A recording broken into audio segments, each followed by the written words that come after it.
We are live. Terrifying. Oh boy. All right, fellas, ready for this? No. I've been staring at this chapter and the annotations for Oh, a full wait. 24 hours now. Alex, Yeah. are you not streaming on Twitch? I am streaming on Twitch, but also sharing on Discord so you can see it without the delay, Ah, gotcha. and Okay, also makes without sense. like the audio loopback. Anyway, behold, my VTuber persona, Leopold Bloomchan. Ta-da!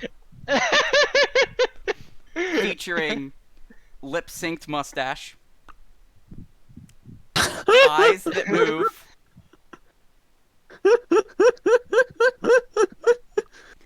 and a realistic illusion of depth when I turn my head.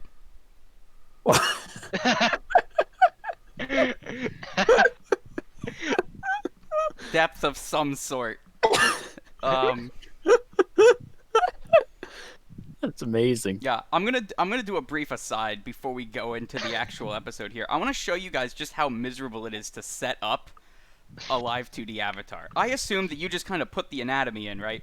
And it would just be like, well, I know how ears work. No. The fact that like the actual VTuber streams do such a good job of it amazes me. Really? Yeah, all right, so let Is me this why they have production companies behind them? Yeah. Yeah. I mean, they're not huge 'Cause it production turned- companies, but they get actual like professional artists and animators to do it. All right, let me see here. Okay. So, Just do some video tutorials. Easy peasy. God, I had to sit through so many video tutorials. All right, so let me open up Leopold Bloomchan here. Oh wait, no, not that one. This one. Okay. So, the way it works is. Oh shit, there's a mesh. Oh wait, I gotta put my. There we go. All right. So, the way it works is you have all these layers. So you got like nose, mustache, eyebrows. Now, thank God it'll auto-generate a mesh when you hit the auto-generate mesh button, and you don't have to place these points yourself. Now, for things like the nose or the eyes and the mouth, you're like supposed to, but I didn't. So the way it works is you have these parameters. So you've got like angle Z, head tilt, eye right open, and so on. Eyeball, and then when you connect it to FaceRig face tracking just passes these parameters in, and it does the thing. So in order to set up what actually moves, you have to, you literally have to do it yourself, right? So you have these things called deformers, and you go like wee. Wee. Now what you're supposed to do is put Just like squishes the mesh. yeah, it just squishes the mesh. So you're supposed to have like the ears. So like you're supposed to do this thing where the ears move like in and out, and the face, because the face is supposed to be a ball. Instead of just turning, it's supposed to go like whoop, whoop. Like, it's actually supposed to have some degree of rotation to But it. you have to do all of that yourself. The only automation is if you link things. So you can do. If you do like the 12, 3, 6, and 9 degrees, it'll interpolate the corners for you poorly, which is why if I do this, I look really bad. Anyway, yeah, I spent a lot of time. Literature. The official instructions are not in English. There's a machine translation for this version of the software and a human translation for the previous version of the software. Really hard. I have a tremendous amount of respect for the people that like actually do this professionally.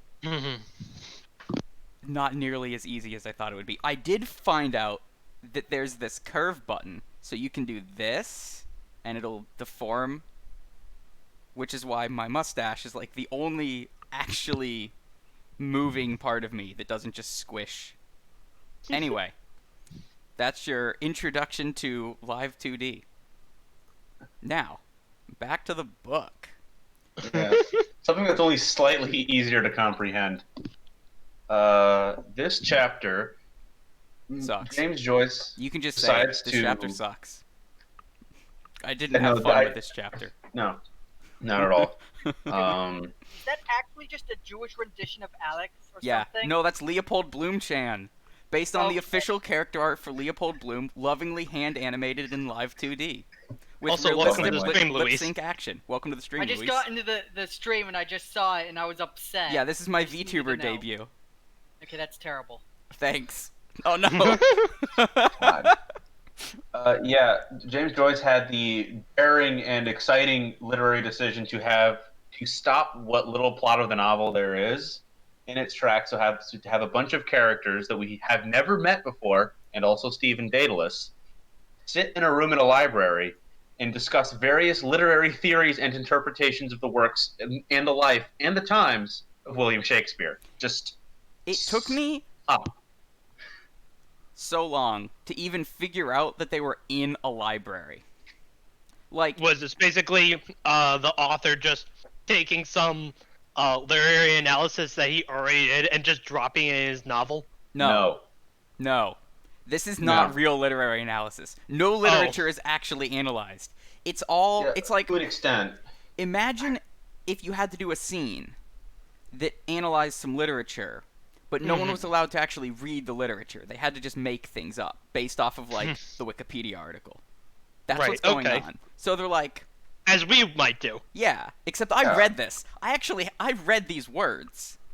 Yeah.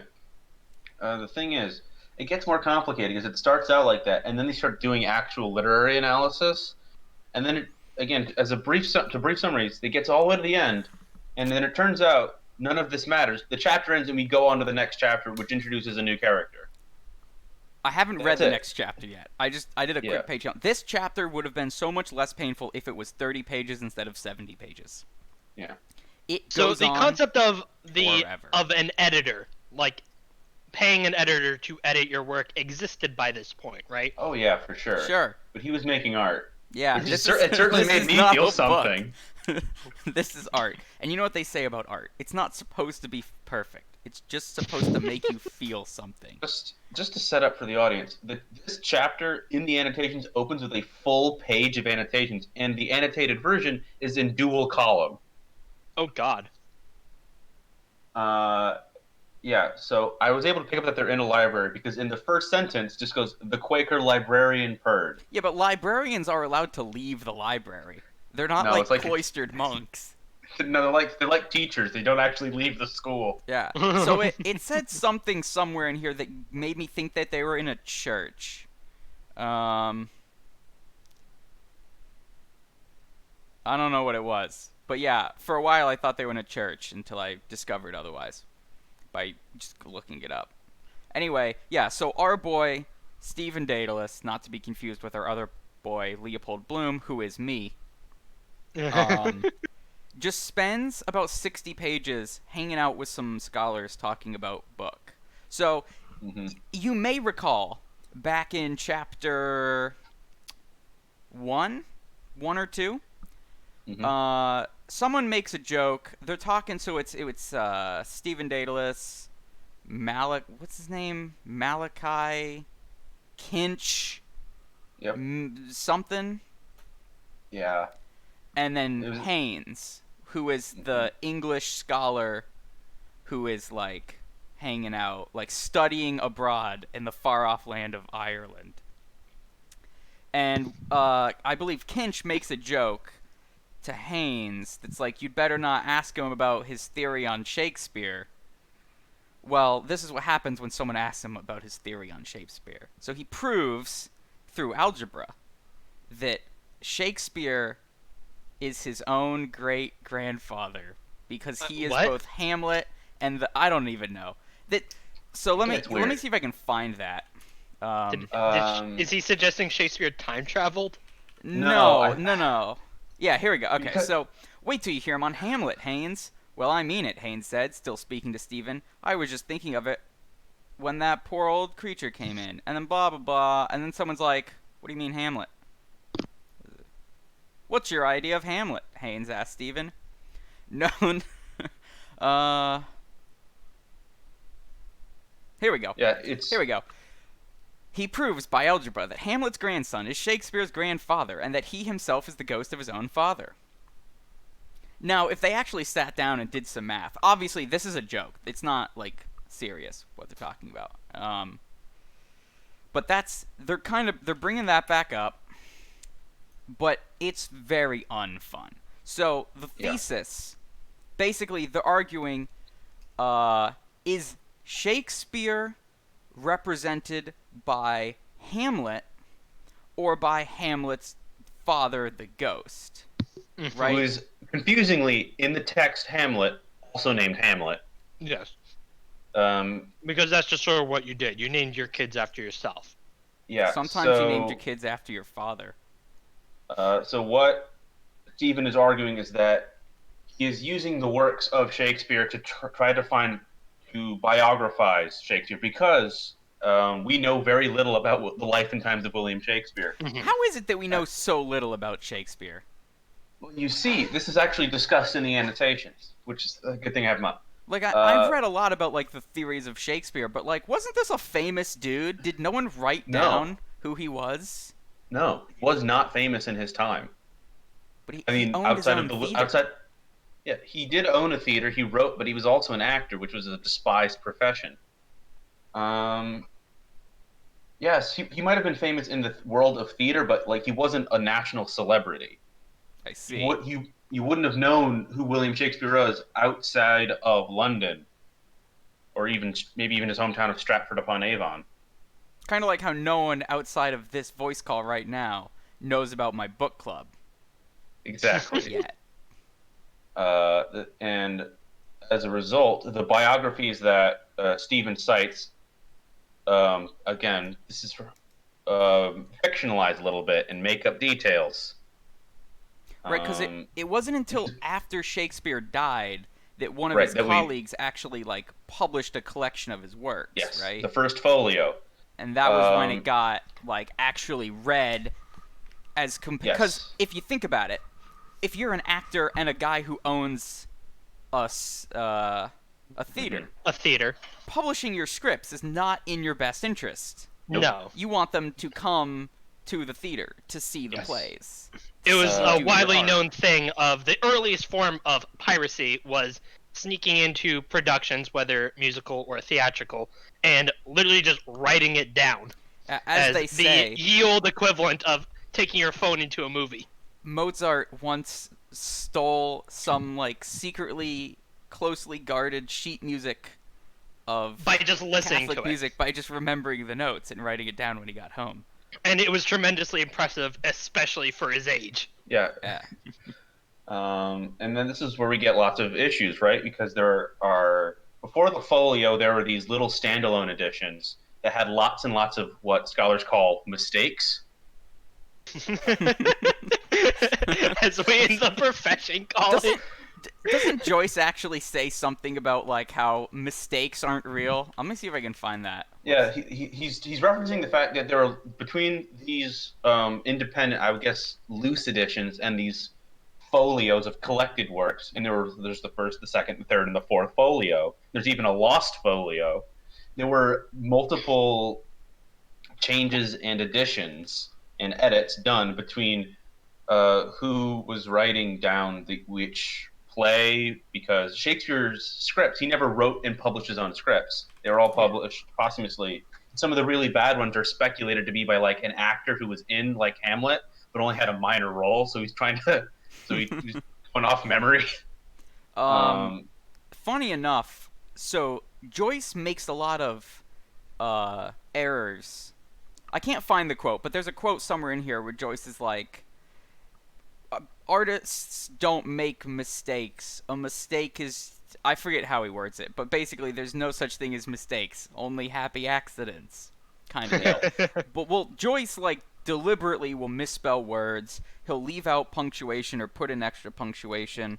At times he just omits punctuation entirely, although I believe we haven't actually seen that yet. He'll put multiple colons in one sentence. He'll make up words. Syncopace, neat slether, creaking. Those aren't real words. Yeah. Anyway. And to compound all of this, they're not just talking about Shakespeare. They're also talking about contemporary and older theories of criticism and analysis of Shakespeare, from older authors to contemporary authors.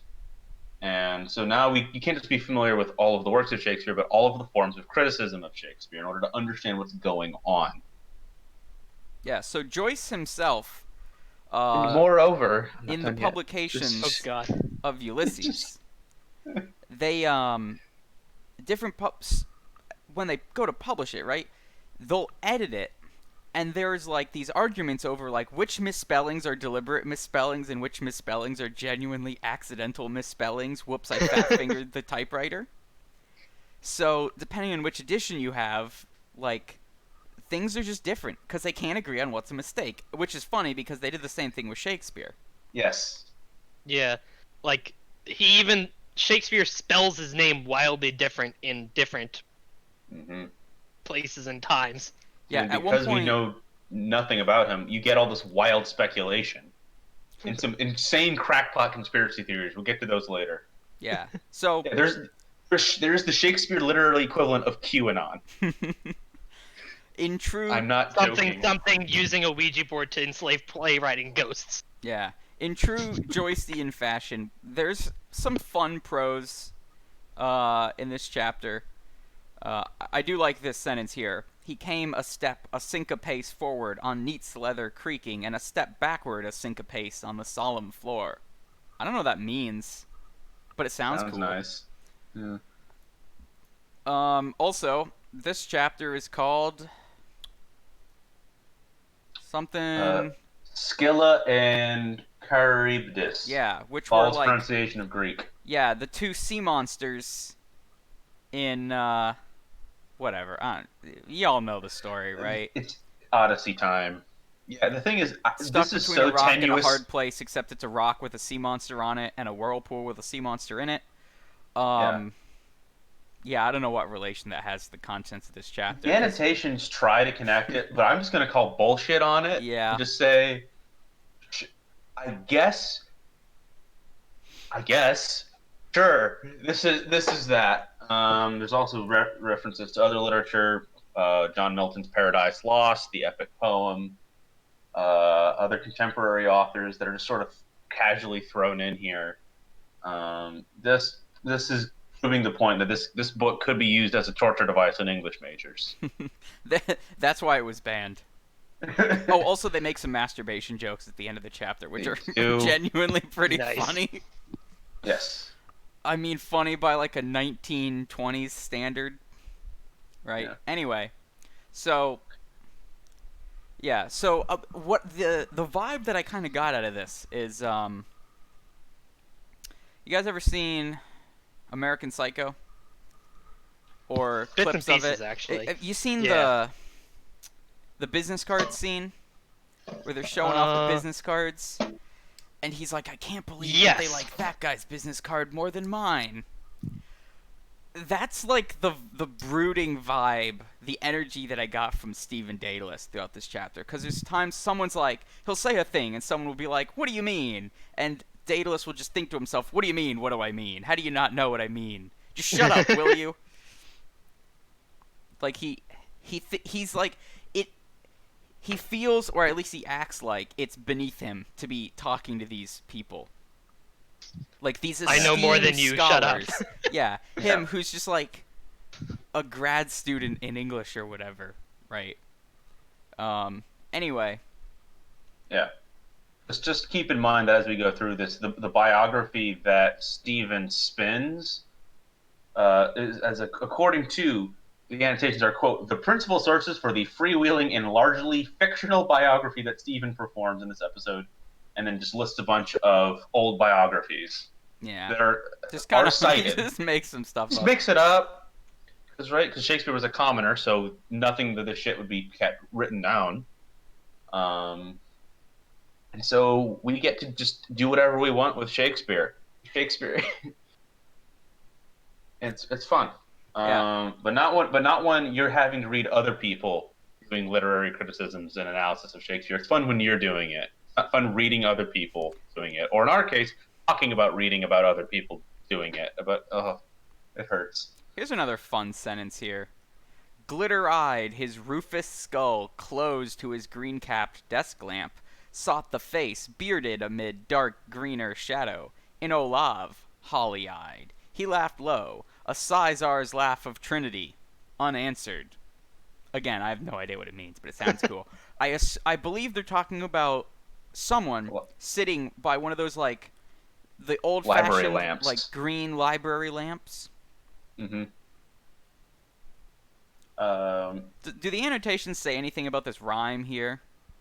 Hold on. Quaker librarian, Wilhelm Meister. First he As it- tickled her. Because it No. cuts off, and I'm curious to know what the last line is. No.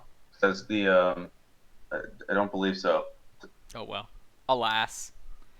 Yeah, it's too busy trying to keep up with all the literary references than just to handle simple description of objects. So, yeah, they're just kind of just talking about stuff and just saying some things. Here's a fun onomatopoeia. Is that French, All right. or is that just someone making a dumb sound? I'm sorry. How is that spelled? P-F-U-I-T-E-U-F-E-L. Much like Douglas MacArthur, I have returned. Welcome back. Welcome You back. said Okay. P-F-U-I-T-E-L? T-E-U-F-E-L. Beautiful. P. Beautiful. I'm pretty sure it's just someone, like, going... Perhaps. Oh, here's another fun one. Unsheath your dagger definitions. Horseness is the whatness of all horse. I don't know what that means, but it sounds hilarious. Yeah, it's horseness is the whatness of all horse. Which is true, that all horses... If you have a horse and someone goes, what is that? The answer is horse. So Is the most horses now thing they're is. talking about, like, Aristotle and Plato here, so I assume they're Mhm. talking about, like, the whole, like, Platonic ideal kind of thing. Yep. And the ideas, because versus Aristotle's poetics versus Plato's ideas of theater, which Plato thought all theater should be banned. He's right. Because he thought all theater and public performance, poetry, it could all be banned because it could cause emotions which would disrupt his perfect philosopher kingdom, I see. as outlined in Plato's The Republic. Now, remind me, Um, which one was it that had the drink the hemlock? I think that was Socrates. Right. Not Plato. No, I think Plato was just banished. Not sure about that. Versus Aristotle's Poetics, which he thought theater was essential to the state, and without it, people wouldn't be able to purge their emotions, catharsis, and as a result, they would run wild and destroy the state, and destroy and riot and pillage in the streets if they couldn't watch theater. Remember, this is Greek theater, so it's But also, they didn't have televisions back then, No. so there wasn't no, much else to nothing to do. compare it to. Yeah. no other than people like Homer standing on the street corner yelling stories at you. Oh, so Uh, Hi. that's not onomatopoeia. Or that's not onomatopoeia. Vertufel? Yes, What- it's a German oath. The pfui means for shame and tufel, devil. Uh-huh. 05. How is it pronounced? Fuck if I know. I don't Okay, speak German. yeah. Got I it, think got this it. is one of those German composite words where they just stuck two other words together, Mhm. and now they have this one crazy one. You not to look, missus, so you not when a lady's a showing of her elemental. Her Yeah. elemental. I can only assume that they're conjuring elementals. um, uh, Yeah. it sort So of keeps going. there are They're- some they're- actual they- like fun things that get brought up here. Um Let me see if I can find it here.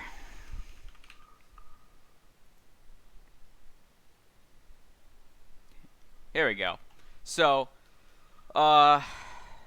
he's thinking about how he owed someone a pound. And then he's thinking about how, he's thinking about another thing that he thought about before, about how, like, every 5 months, they say, every molecule of your body has been replaced. Hmm. So he's like, I used to owe someone a pound, but now that my molecules are not the same as the molecules I had back then, do I still owe them a pound? Or was that the other me? I am other I now. Other I got pound. Which is a great argument to make whenever anyone asks you to pay them back money that you owe them. That'll hold up in small claims court. Yeah. I'll try that next time Avery tells me rent's due. Mhm. Well, you see, I am not the same me who signed the lease agreement. Then you're not the same you who could stay in the house. Oh, you got me there. I, and I. A-E-I-O-U. I. You Is this You. really the greatest literary work of all time?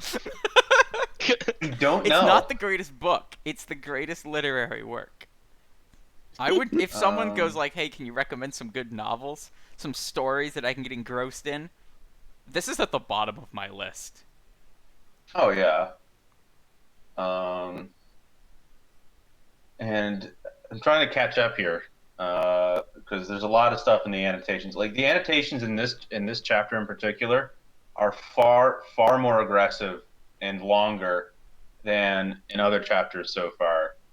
There've been our big, beautiful, smart brain boys who were working out at the library have been making esoteric references to religion, both Western and Eastern, weird philosophies, and more quotes of Shakespeare back at each other. And the thing is, they're not just doing like the big tragedies like the ones we were all taught in school, but like even like the minor comedies, like the Merry Wives of Windsor.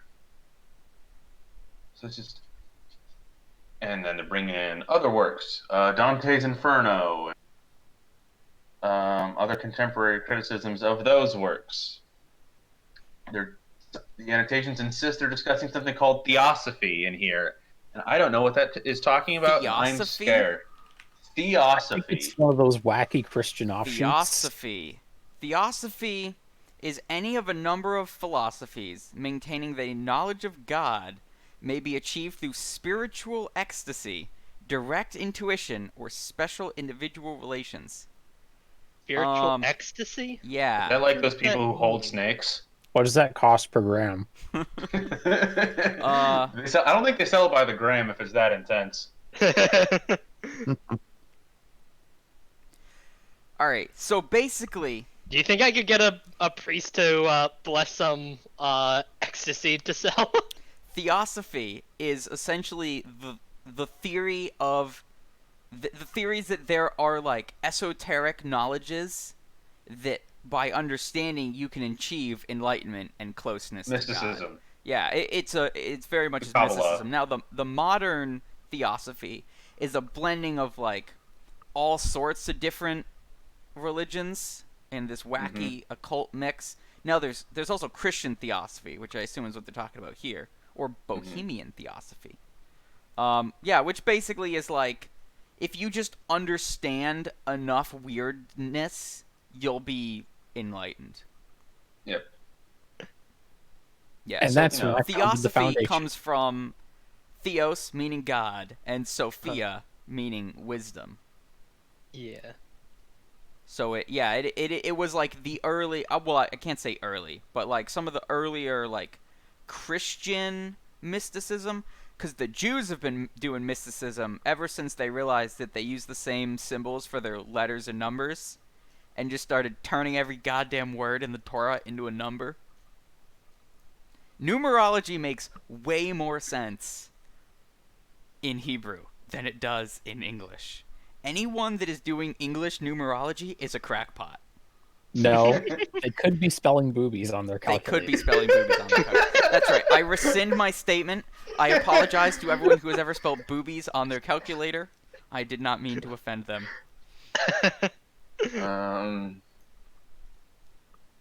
Yeah, they do a bit about. They just decided to reference a French putting on of Hamlet where they retitled Hamlet as Le Distraught, Le Distra, Piece Yeah, de the distraught. Shakespeare. The Distraught, which is quite frankly an excellent subtitle for Hamlet, because that motherfucker spends 5 acts being sad. It's so French. I'm just sort of keep going, and they just. I think they make fun of that performance. They've also got this line here: "Our Father who art in purgatory." So apparently, distraught actually translates as the distracted one. The distracted one. Yes. What? I gotta get better translations. According to the annotations, it is not distraught. It is distracted. Oh, okay. That also tracks with the plot of Hamlet. Yeah. He's like, wait, I can't kill my uncle. He's praying right now, and he'll go to heaven. Okay, buddy. You could have ended this in Act 3. But everyone has to. Shakespeare translates as play by Shakespeare. So thankfully, Thanks, got that going annotations. for us. Yeah. Let's see. We got to get to the best part. We got to get to 336, where Stephen asks, "What is a ghost?" What is a ghost? Stephen said, tingling with energy. Wait, with tingling energy. Tingling energy. One who He's has got the faded tingler. into impalpability through death, through absence, through change of manners. Elizabethan London lay as far from Stratford as corrupt Paris lies from virgin Dublin. Who is the ghost from limbo patrum, returning to the world that has forgotten him? Who is King Hamlet? Good question. Yeah, there's just the word that comes to mind is masturbatory as I read through this chapter. Oh yeah, for sure. There's a bit before. Apparently, khaki Hamlets who aren't hesitating to shoot. Apparently, that is Stephen dunking on the British regulars who were busy massacring civilians in the Boer Wars. Which is, quite frankly, the blood-boltered shambles in Act 5 is a forecast of the concentration camp. So he's sort of tying the violence and the bloodiness of the Elizabethan revenge tragedies to English violence. So it's saying, we live in a culture of violence. We live in a society. Come see the oppression inherent in the system. Yeah. It's like, you see, our violence is reflected in our art and in the fact that we invented the concentration camp to round up the Boers in. Don't forget that the British invented the concentration camp. Don't let them weasel out of that. They also pioneered the technique of shooting people in the face with rubber bullets. Yep.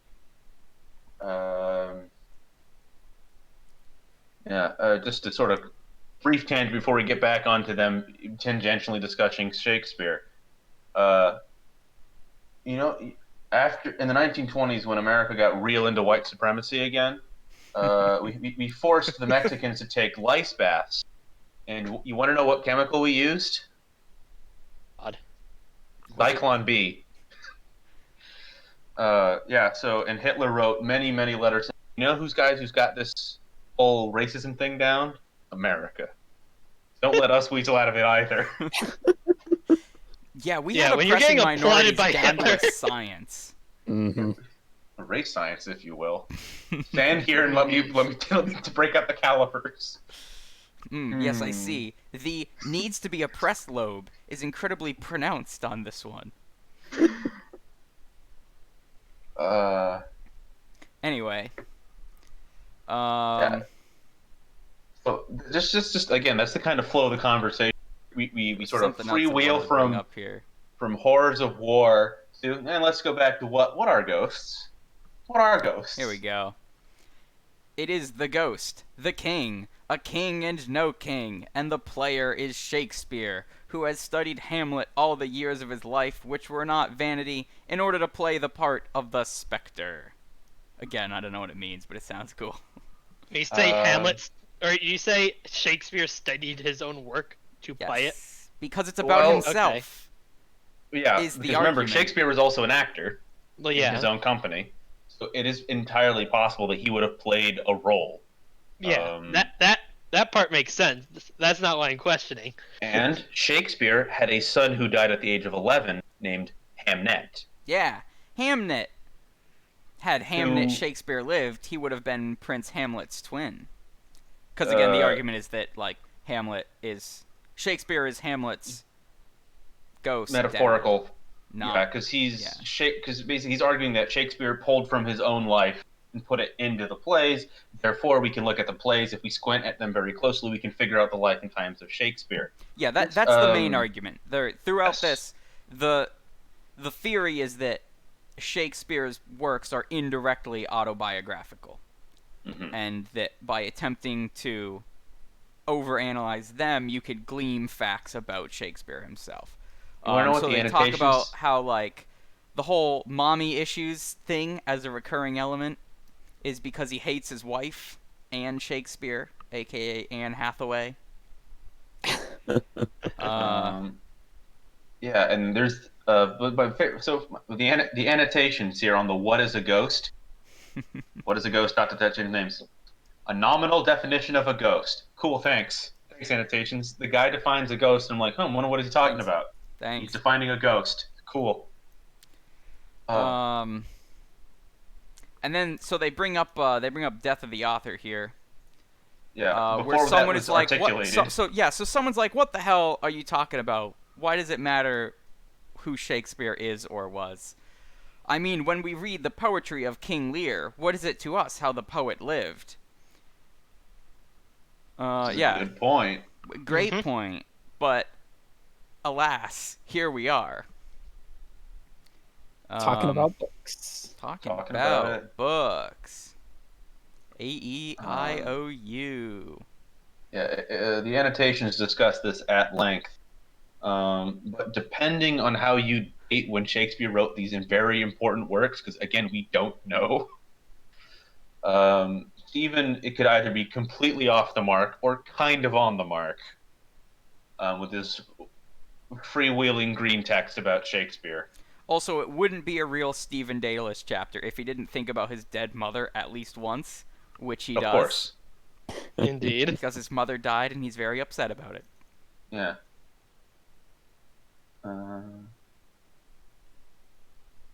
So they're discussing Shakespeare's marriage and his kids. Mhm.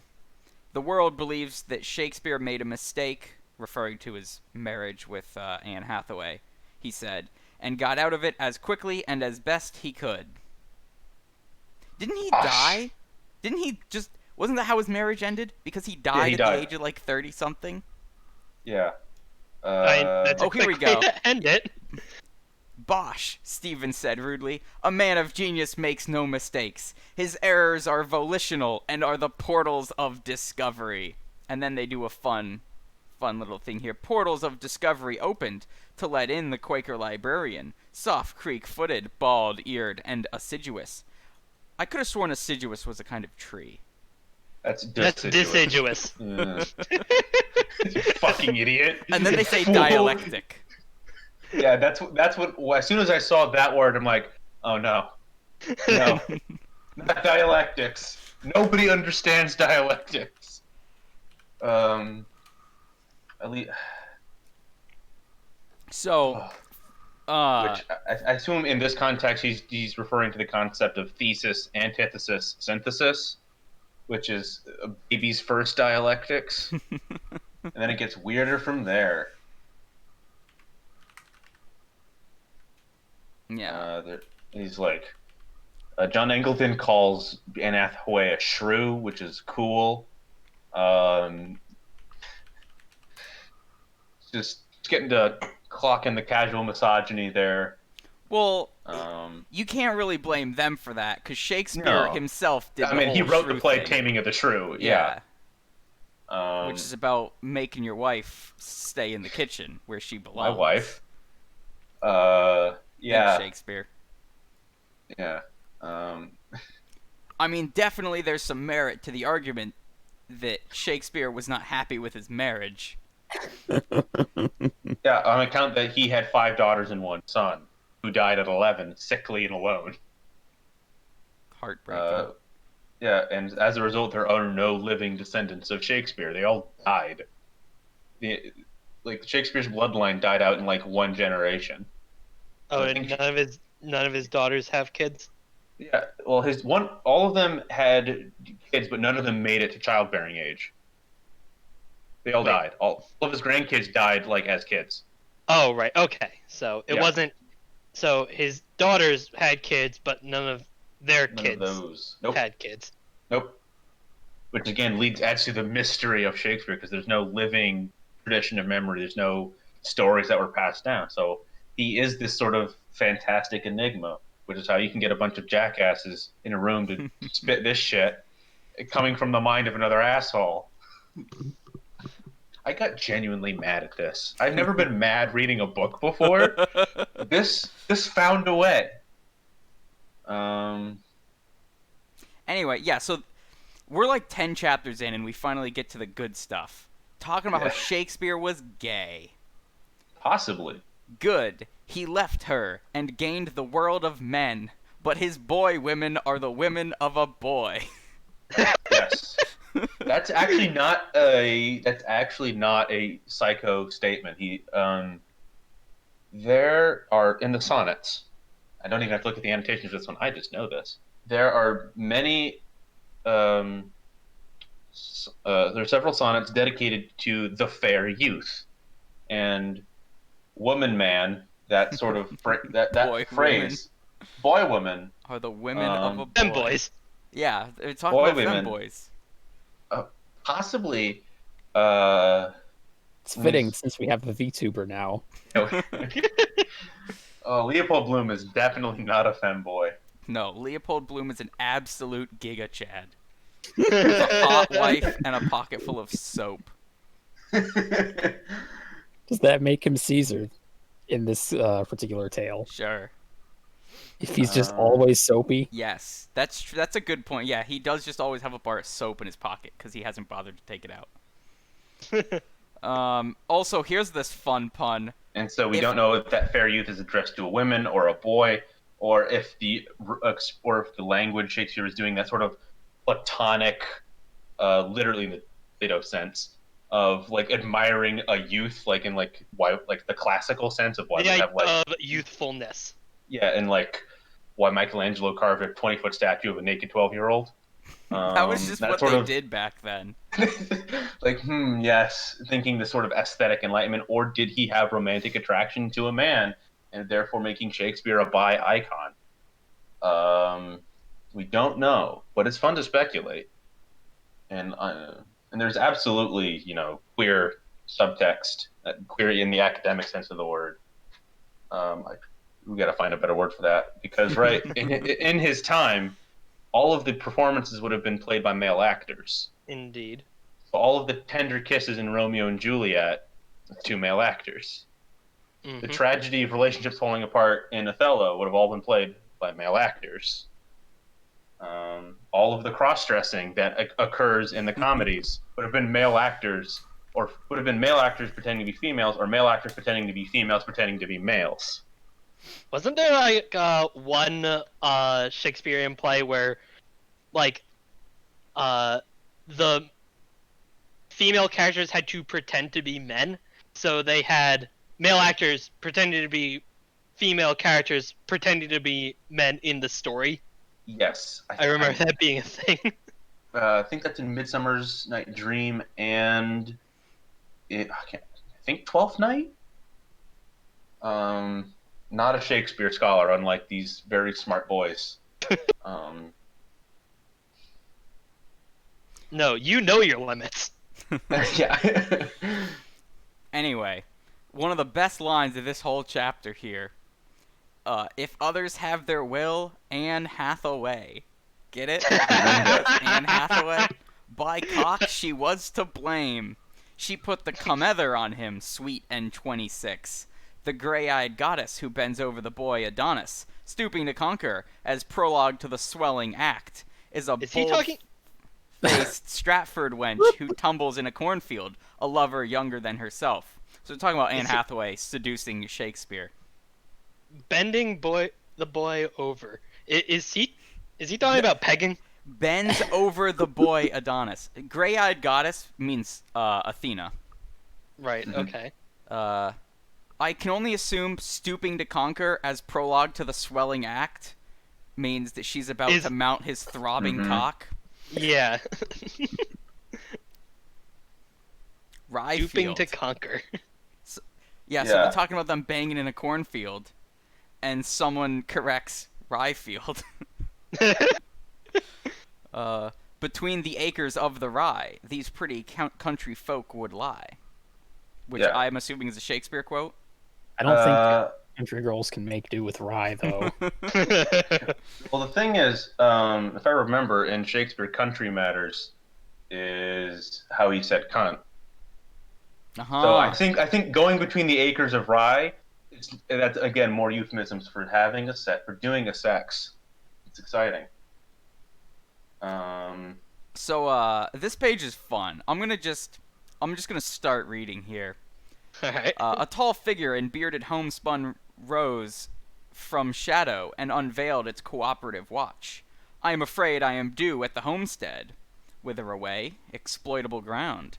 Are you going? John Eglinton's active eyebrows asked. Shall we see you at Moore's tonight?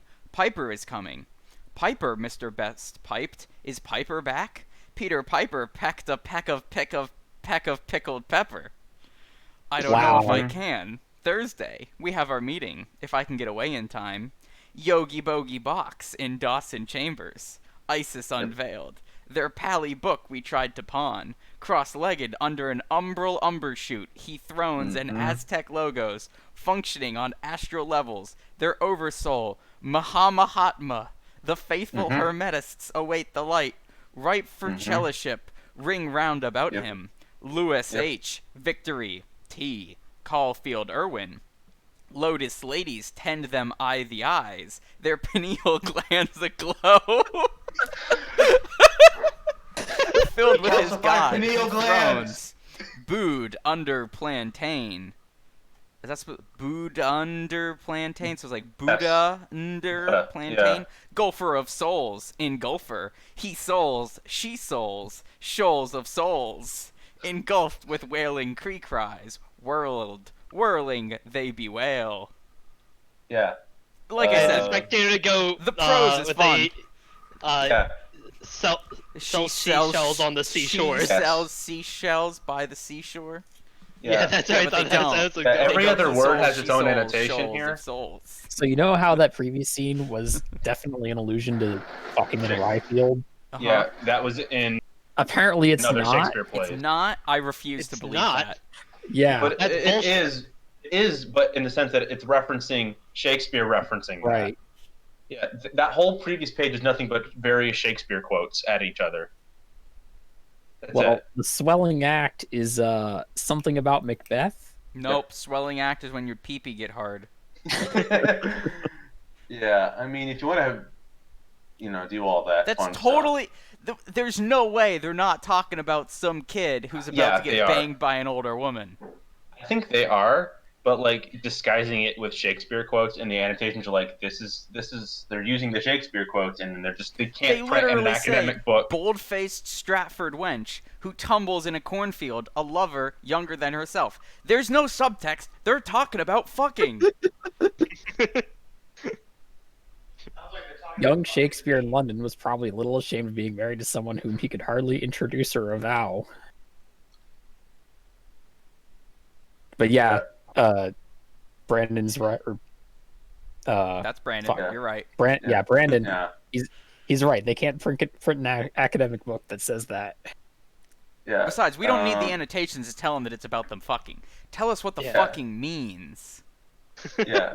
So I think that's what they're implying. So they're just saying, oh, the tumbling comes from Ophelia's Song of Madness. And there's another quote again, speculating between. Again, this is sort of tying into Steven's argument that the scenes in the plays are referencing his real life. So the scene in Twelfth Night, or in Taming the Shrew, or in Mary Wes Windsor, or whatever. Like, oh, these are bits of his life put into the text. Right, Sure. what they know, Pineal as they glands. say. You gotta act. Oh, the pineal gland refers to. I love the people- pineal gland. Please read about the pineal gland. I'm intimately familiar with the pineal gland.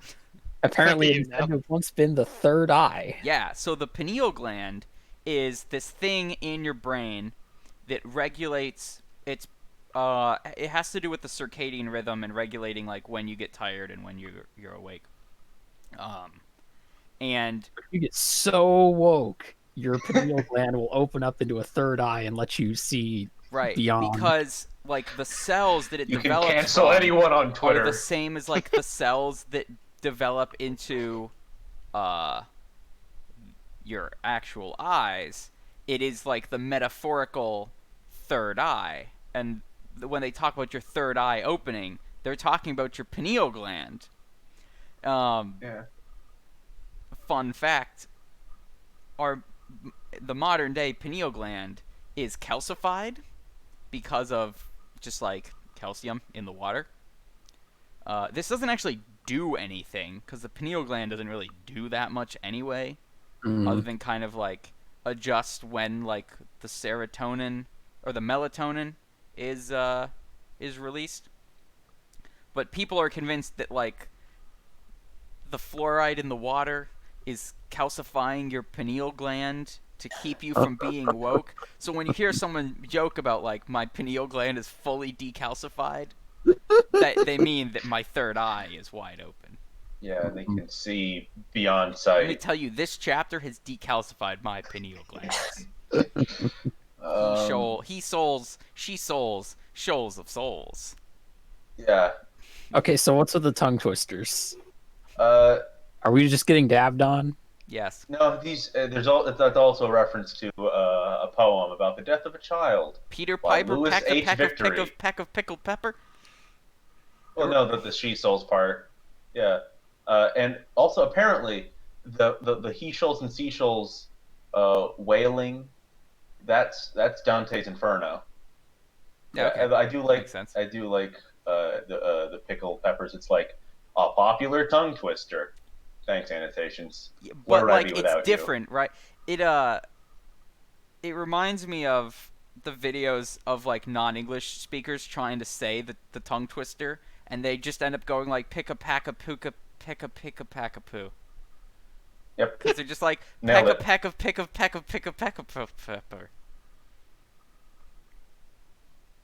Yogi Bogey Mhm. box. Oh, What's a Yogi apparently- Bogey box? Are they talking about Hold Yogi on, Bear I just saw that. and I his saw that in the annotations. I think I his scrolled by it on accident. picnic box? Picnic basket. Stanislaus that's what it is. Joyce recalls that box was Gogarty's word for a public establishment or meeting hall.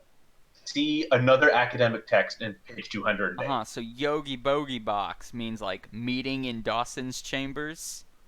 Sure. I don't even want to know what this stuff means. It's more fun when you don't. So apparently, your pineal gland is not the only part of your brain that can get calcified. Oh no. Apparently- Is this what the brain force apparently, does? apparently, other stuff can, and it's called brain sand. Brain sand. But again, So it you doesn't can really get- it doesn't really do much. It's like I don't think so. it's not gonna kill you. Right.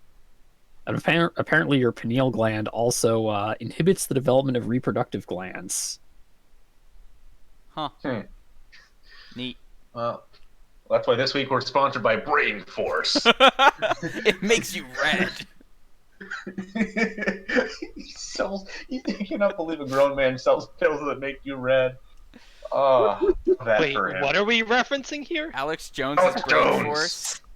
The Huh. before there's like a before and after picture, but they're supposed to make your brain better. So the before picture is just him like shirtless, Mhm. and Uh-huh. then the after picture is just him shirtless, but he's red. Yeah, I'm not sure if that was the Brain Force or like a weight loss pill or whatever, but the two pictures are identical, except for the fact that in one of them he's red.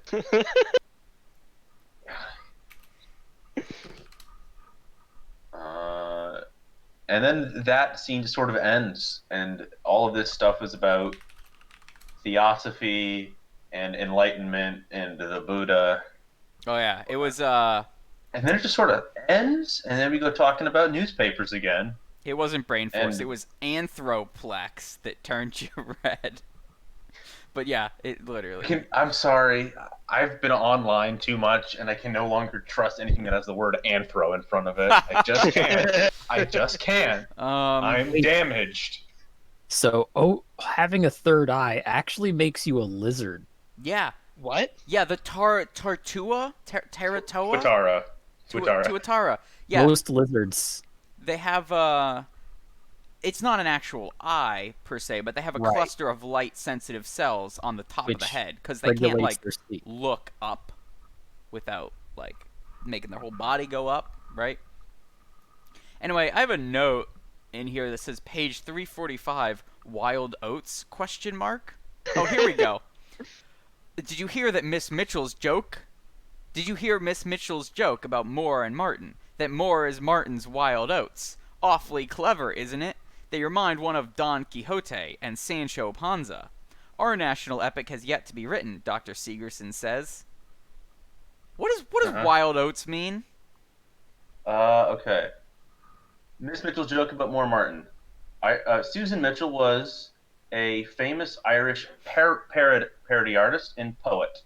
Okay. Edward Martin was a wealthy Irish Catholic landlord who was George Moore's cousin and briefly a friend and associate with William Butler Yeats, famous Irish poet, and Uh-huh. Lady Gregory. They founded a theater. This other author describes him as the only Irishman with large private means who was in full sympathy with almost every phase of the Irish revival. He provided financial support for the theater. He provided support for Sinn Féin. Says the relationship So of he was Martin and he was Moore, the patron of the arts in Ireland. patron of the arts, ran the gamut of cooperation to strain to qualified estrangement. Oh God, this keeps going. Susan Moore wrote her biography, wrote her own autobiography. Martin's only just keep going.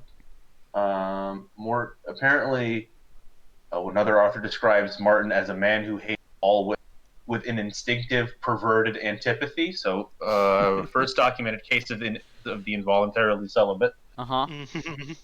But what's the joke?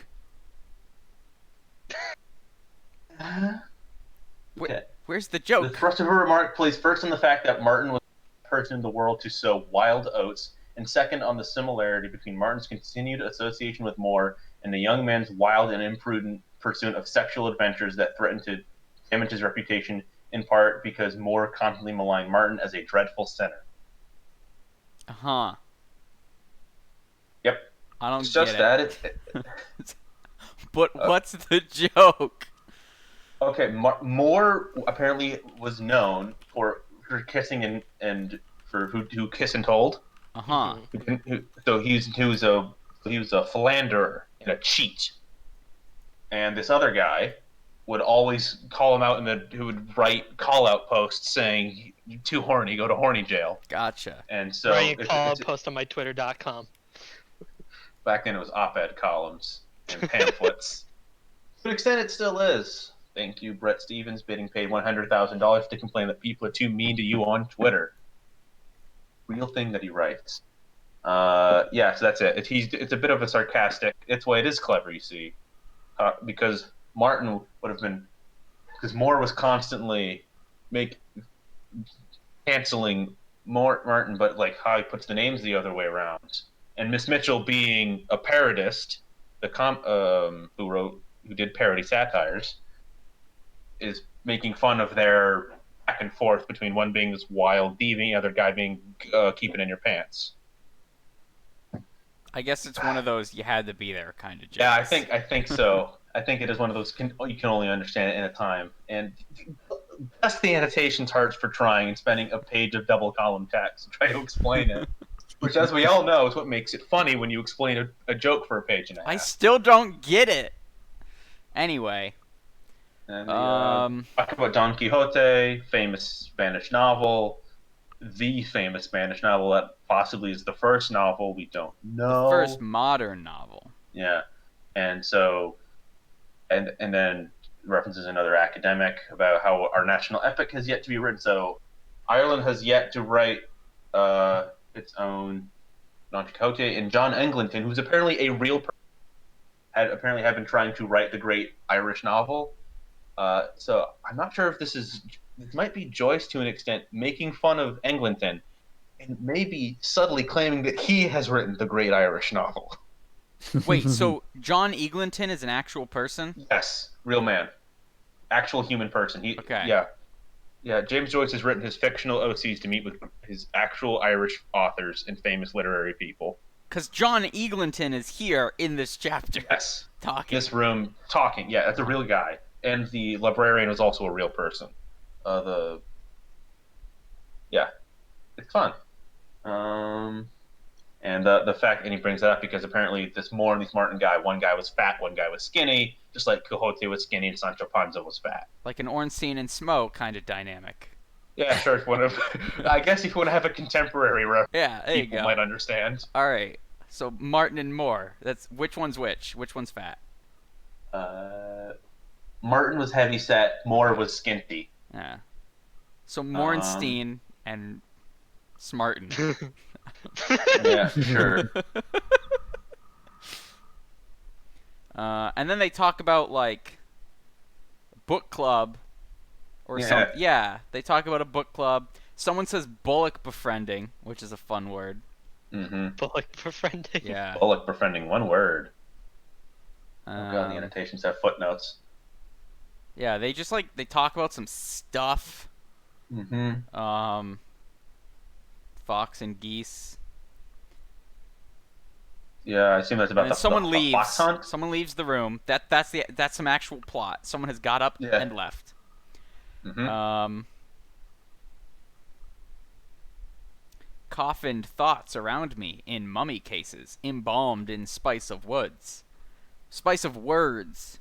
Thoth, god of libraries. A bird god, moony crowned. Thought, yeah. Yeah. Totes. Yeah. The Egyptian god of knowledge and other things. Begone. And thought. then someone progresses the actual discussion. Yeah, But we finally Hamlet get is back so to Hamlet. personal, isn't it?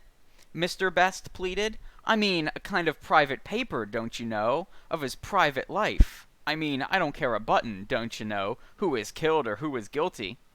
He rested an innocent book on the edge of the desk, smiling his defiance. His private papers in the original. Ta an bad are It's on Irish. tier. Yeah, I'm assuming that's Irish. It's Irish. Quoth Little Um, John Eglinton. I was prepared for paradoxes from what Malachi Mulligan told us, but I may as well warn you that if you want to shake my belief that Shakespeare is Hamlet, you have a stern task before you. So, from this we can gather that Malachi Kinch Mulligan was the one that kind of set up this this interview of sorts Mhm. that he's doing Yeah. to share his theory, and they're like, well, you'll have to try pretty hard to convince me. Yeah. And the position that Eglinton is articulating was the commonly accepted interpretation of Hamlet at the time. So that's their status quo, which Daedalus will be arguing against. Yeah. And it's a good thing we're starting this, 15 pages in at this point? Yeah. Oh, yeah. We're 15 pages in. Mhm. There's some more fun prose here. As we, or Mother Dana, weave and unweave our bodies, Stephen said, from day to day, their molecules shuttled to and fro, so does the artist weave and unweave his image, and as the mole on my right breast is where it was when I was born, through all my body has been woven of new stuff, time after time. So through the ghost of the unquiet father, the image of the unliving son looks forth. In the intense instant of imagination, when the mind, Shelley says, is a fading coal. That which I was is that which I am, and that which in possibility I may come to be. So in the future, the sister of the past, I may see myself as I sit here now, but by reflection from that which then I shall be. He's Jesus. quoting poetry. Is he? He's quoting? I thought he was Yeah, just pulling that out of his ass. He is referencing Percy Shelley's essay, "A Defense of Poetry," and Who? Defense from who? Plato? well, I think, well, okay, Percy Shelley was one of the artists that kicked off the Romantic movement.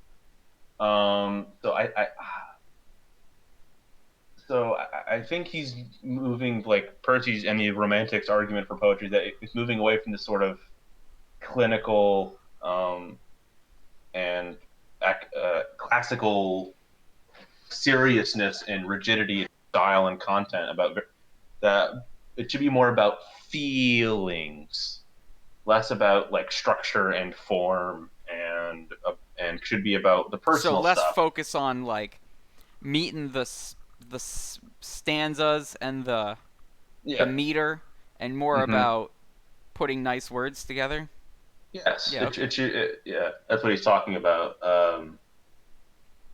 I thought he was talking about how he has a mole, Yeah. and So therefore, as poetry, I guess his body poetry, the movement of like wiggling of his molecules, that's poetry. The wiggling of people the on the way street, he has a that's mole poetry. on his breast, peak poetry right there.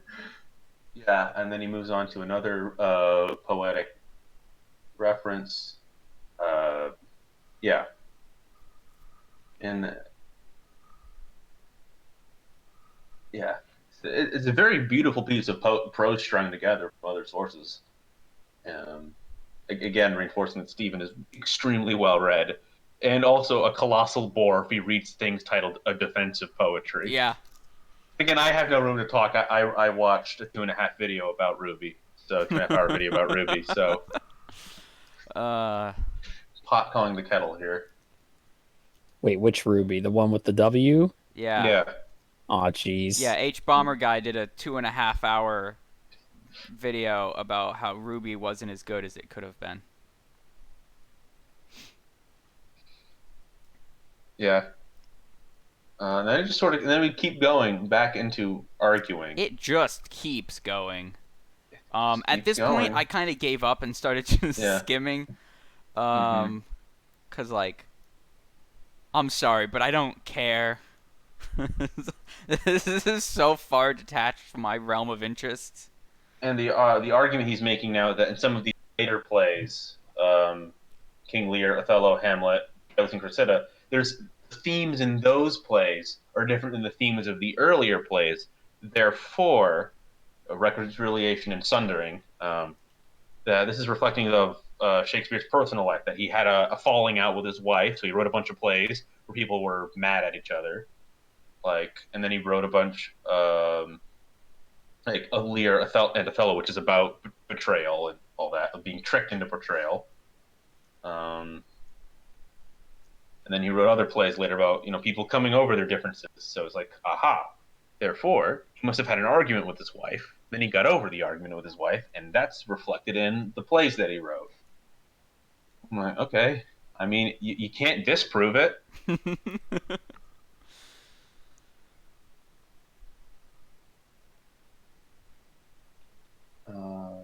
Yeah. That's what all that's about.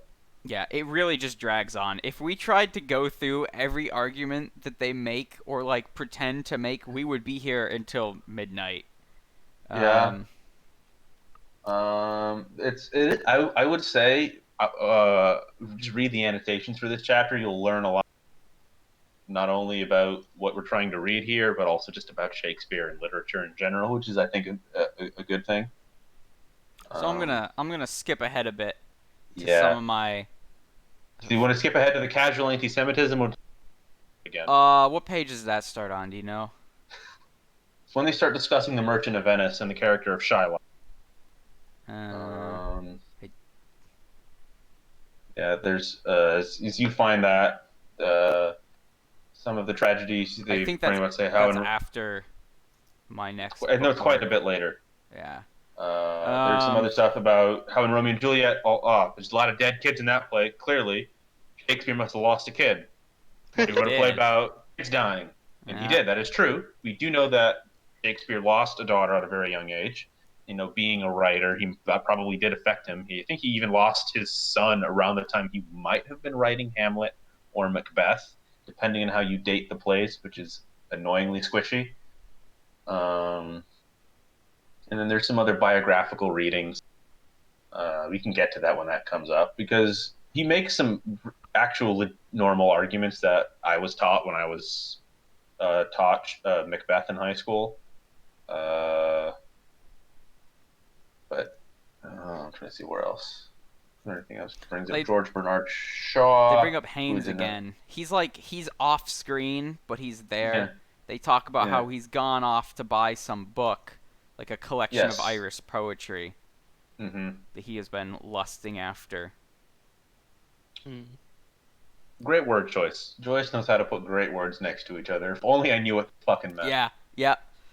I mean, for Willie Hughes, Mr. Best said, amending his gloss easily. Of course, it's all paradox, don't you know? Hughes and Hughes and Hughes, the color.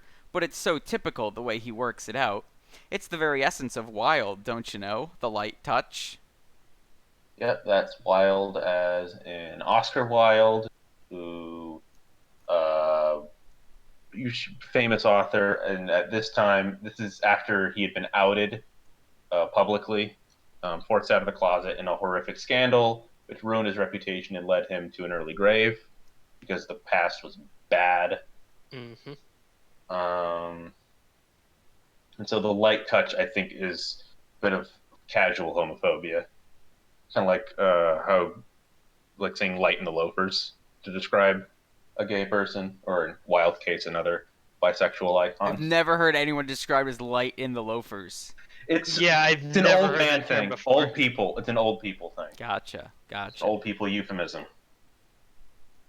I think how does it actually relate to one being bisexual? I think just in general, being gay, because remember that bisexuality wasn't discovered by the straights until the early 90s. And then there was a bit of there was an infamous Time magazine cover. Oh yeah, the emerging new sexuality. Yeah, it's like, not we've been gay, here. not straight. A new sexuality emerges, and it's just some people in like gray suits, here. and I'm like, it's weird. I'm like, thank you, Time magazine, for in the height of the gay panic, bringing in a little bi panic while we're at it, just to show that time is a flat circle. And that between the 1890s and the 1990s, we had gone nowhere in terms of gay rights and other things. That's good. Oh yeah, good. at some point, it's fun reading literature. At some point, Buck Mulligan shows up. Good for him. He joins the scene. He does. And joins the conversation. And so the others are kind of like, I don't want to say like antagonistic, but they're not accepting of Daedalus's arguments. They're every time he says something, they're questioning it. And then Buck Mulligan comes in and is kind of being his wingman and backing up his arguments. And the tone of the conversation sort of changes. Yeah.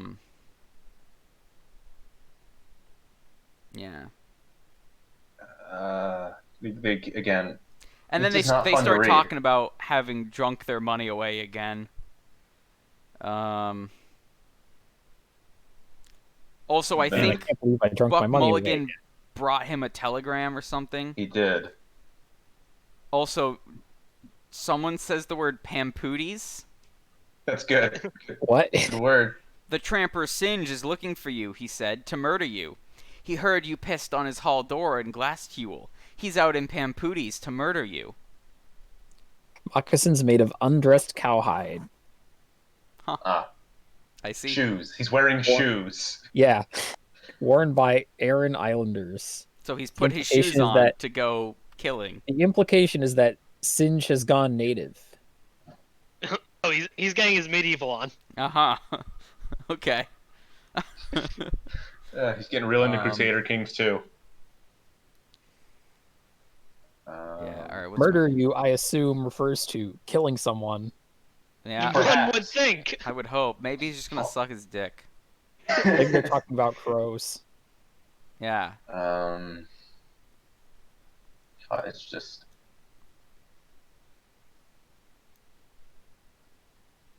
Talk about Ephebuses, which is fun. Ephebes. Ephebes. In Ephebus, a youth just entering manhood or being enrolled as a citizen. Fun. If we sound miserable, all because we are, Yeah. audience, all 0 of you. Yeah, we have read this chapter so that you do not have to. So here's a fun. They do start passage. riffing on some church stuff again. They bring that back. Page 361, they start talking about sex. Finally, Antisthenes, pupil something understandable. Antisthenes, pupil of Gorgias, Stephen said, took the palm of beauty from Kyrios Menelaus's broodum, Argive Helen, the wooden mare of Troy, in whom a score of heroes slept, and handed it to poor Penelope. 20 years he lived in London. What? Who? What? Shakespeare lived in London 20 years. And during Again, part he's of that tying time, this all in. he drew a salary equal to that of the Lord Chancellor of Ireland. His life was rich. His art, more than the art of feudalism, as Walt Whitman called it, is the art of surfeit. What does surfeit mean? That's a real word, right? Yeah. An excessive amount of something. Yes. So his art was not the art of feudalism, it was the art of excess. Hot herring pies, green mugs of sack. Mugs of sack?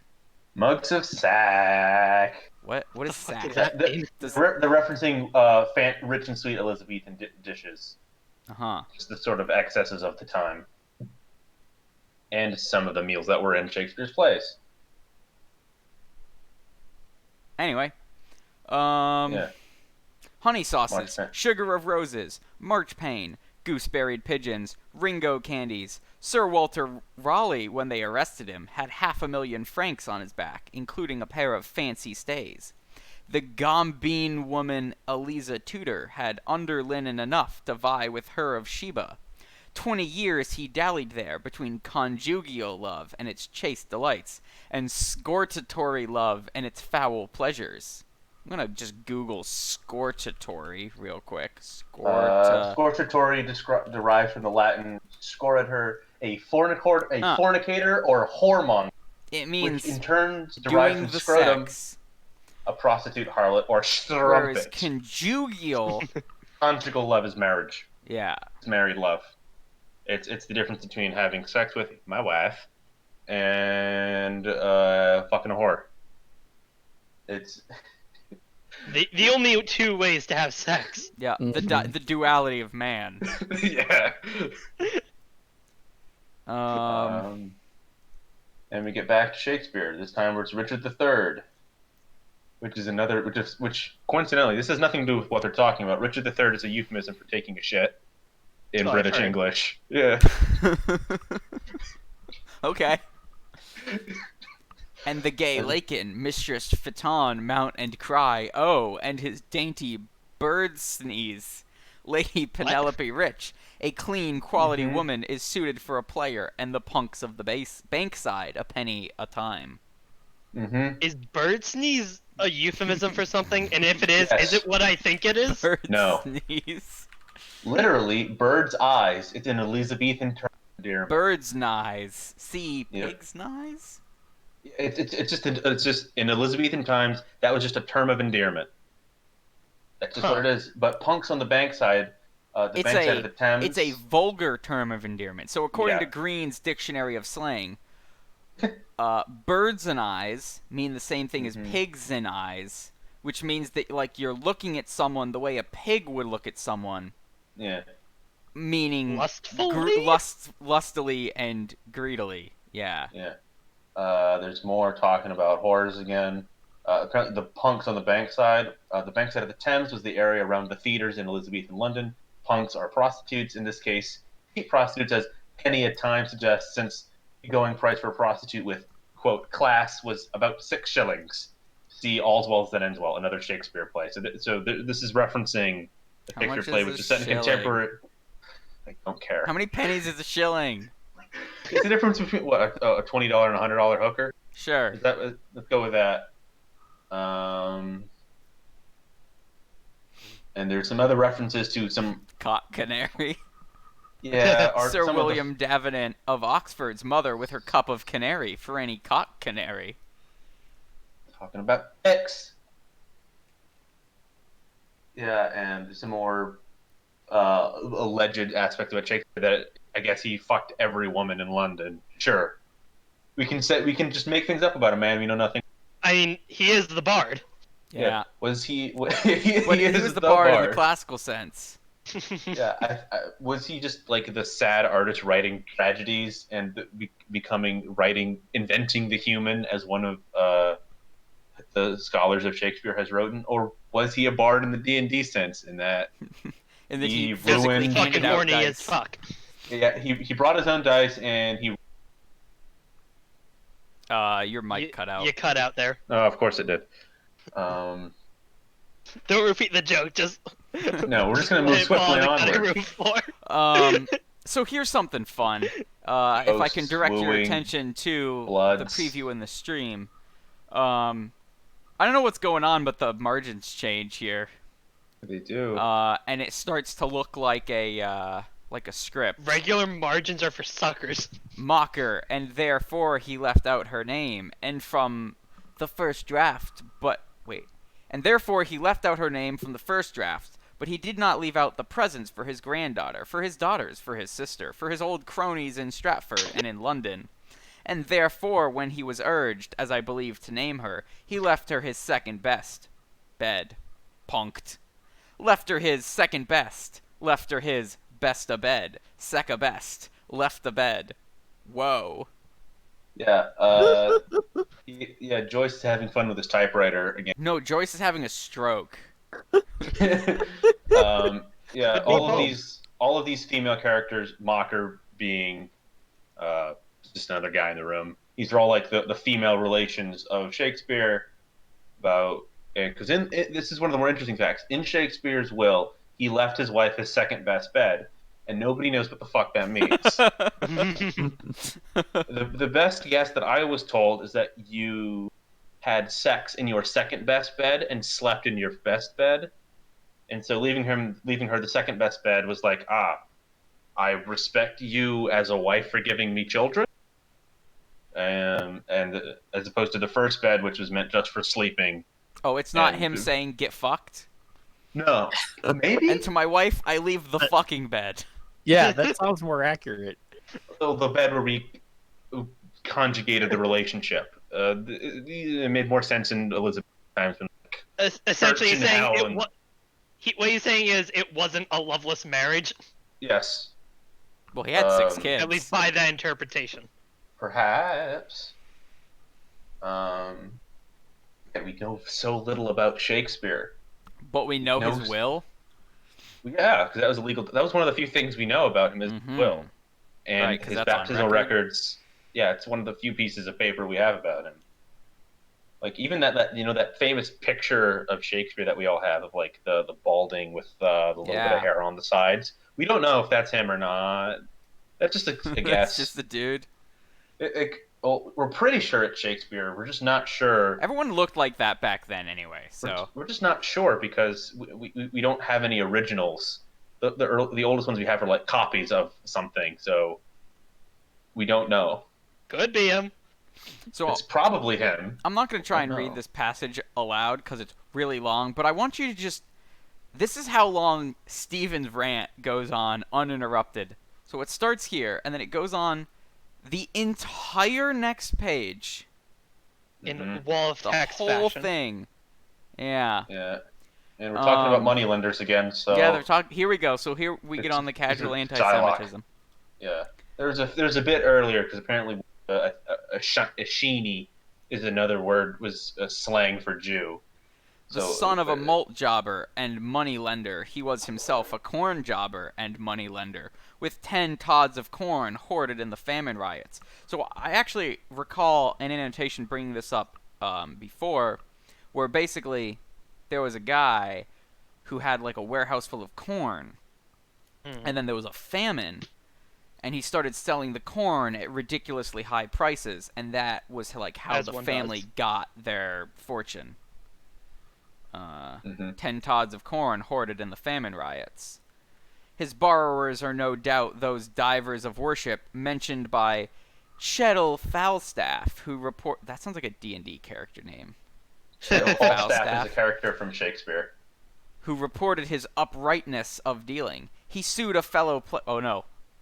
Wait, I said I wasn't going to read it, and I started reading it. You fool. You played yourself. Shylock chimes with the Jew baiting that followed the hanging and quartering of the Queen's leech Lopez, his heart being plucked forth while the Sheeny was yet alive. Excuse me, Jew baiting? Yeah, so they Mhm. hung and quartered a Jew and then plucked out his still beating heart. Okay, They gruesome. really just tore him to pieces, huh? Yeah, literally. Do the That is annotations what have anything to trying tell us about quartering this is. poor Jew? He drew Shylock out of his own long pocket. Shylock is a vengeful Jewish moneylender in Shakespeare's Merchant of Venice. Uh-huh. To have a long pocket is a colloquialism implying that someone has money and is close with it. Brands, who's a person they reference somewhere in here and in the annotations as a scholar, argues that, quote, Shakespeare was attracted by the idea of making a real man and a Jew out of this intolerable demon. A real man, a what? A real man and a real Jew, because this character is based off of Christopher Marlowe's Barabbas in his play, in Marlowe's play, The Jew of Malta. So, So, so Shakespeare saw this Jewish character and was like, this guy, too much of a monster, not a real character. what if I I will- portrayed the Jews as humans? What if I made them human? Oh, Still bad, Bold still the bad guy. Revolutionary. stylistic choice. Still the bad guy. Shylock is still an unsympathetic character who is mocked and scorned in the play, but like at least is an human, which is very interesting because in the line Merchant of Venice, there's that famous line, "If you prick us, do we not bleed?" Hmm. That line in the original time was not like this line about the crushing tragedy of prejudice and how the nature on the human condition. It was meant to be like, so what? But that kind of shows the shifting interpretations of Shakespeare, which is exemplified by this conversation going on in this book, that as the times change, our interpretations of Shakespeare change with it. I'm glad Brandon's here because I don't know shit about Shakespeare. Yeah, I don't know shit either. And I so figured now, this would be his time to shine. in 2020, we recognize the tragedy of the Shylock character, We forced to sure be do. I think a every day about how moneylender. tragic Shylock is. Oh right. No, well, I mean, the history of Jews being moneylenders and then being Right. persecuted for the crime of doing the one job they were allowed to do. That's Shakespeare portrays that, and then not with slightly more sympathy than his contemporaries. And now we can take that more sympathetic portrayal and create a much greater understanding, and we can allows us to empathize with a character that would have been othered and vilified in Shakespeare's time by just having Shakespeare write a Jewish character, even as a villain and as an antagonist, but still empathetically and sympathetically. I see. All right. Since you're so smart, what does this word mean? Theologico-philological. That's This is the bottom of 368. yeah, I see that. That is a word. I can only assume that they're just doing a joke and smashing together a bunch of buzzwords. Yeah, pretty much. Theological, logical, philosophical, and just logical again. Mingo, minxi, mictum, mingere. Latin, probably, right? Or Italian? Yeah. The X implies Latin because there is no X in Italian. Good to know. There's more biographical stuff. Again, this part reflects accurately with what people think about Macbeth, because Macbeth is the Scottish play, and at the time, if you wanted to write plays, you had to have royal approval, because otherwise, writing plays was an evil sin, punishable by crime, punishable by death. Punishable. Punishable by crime.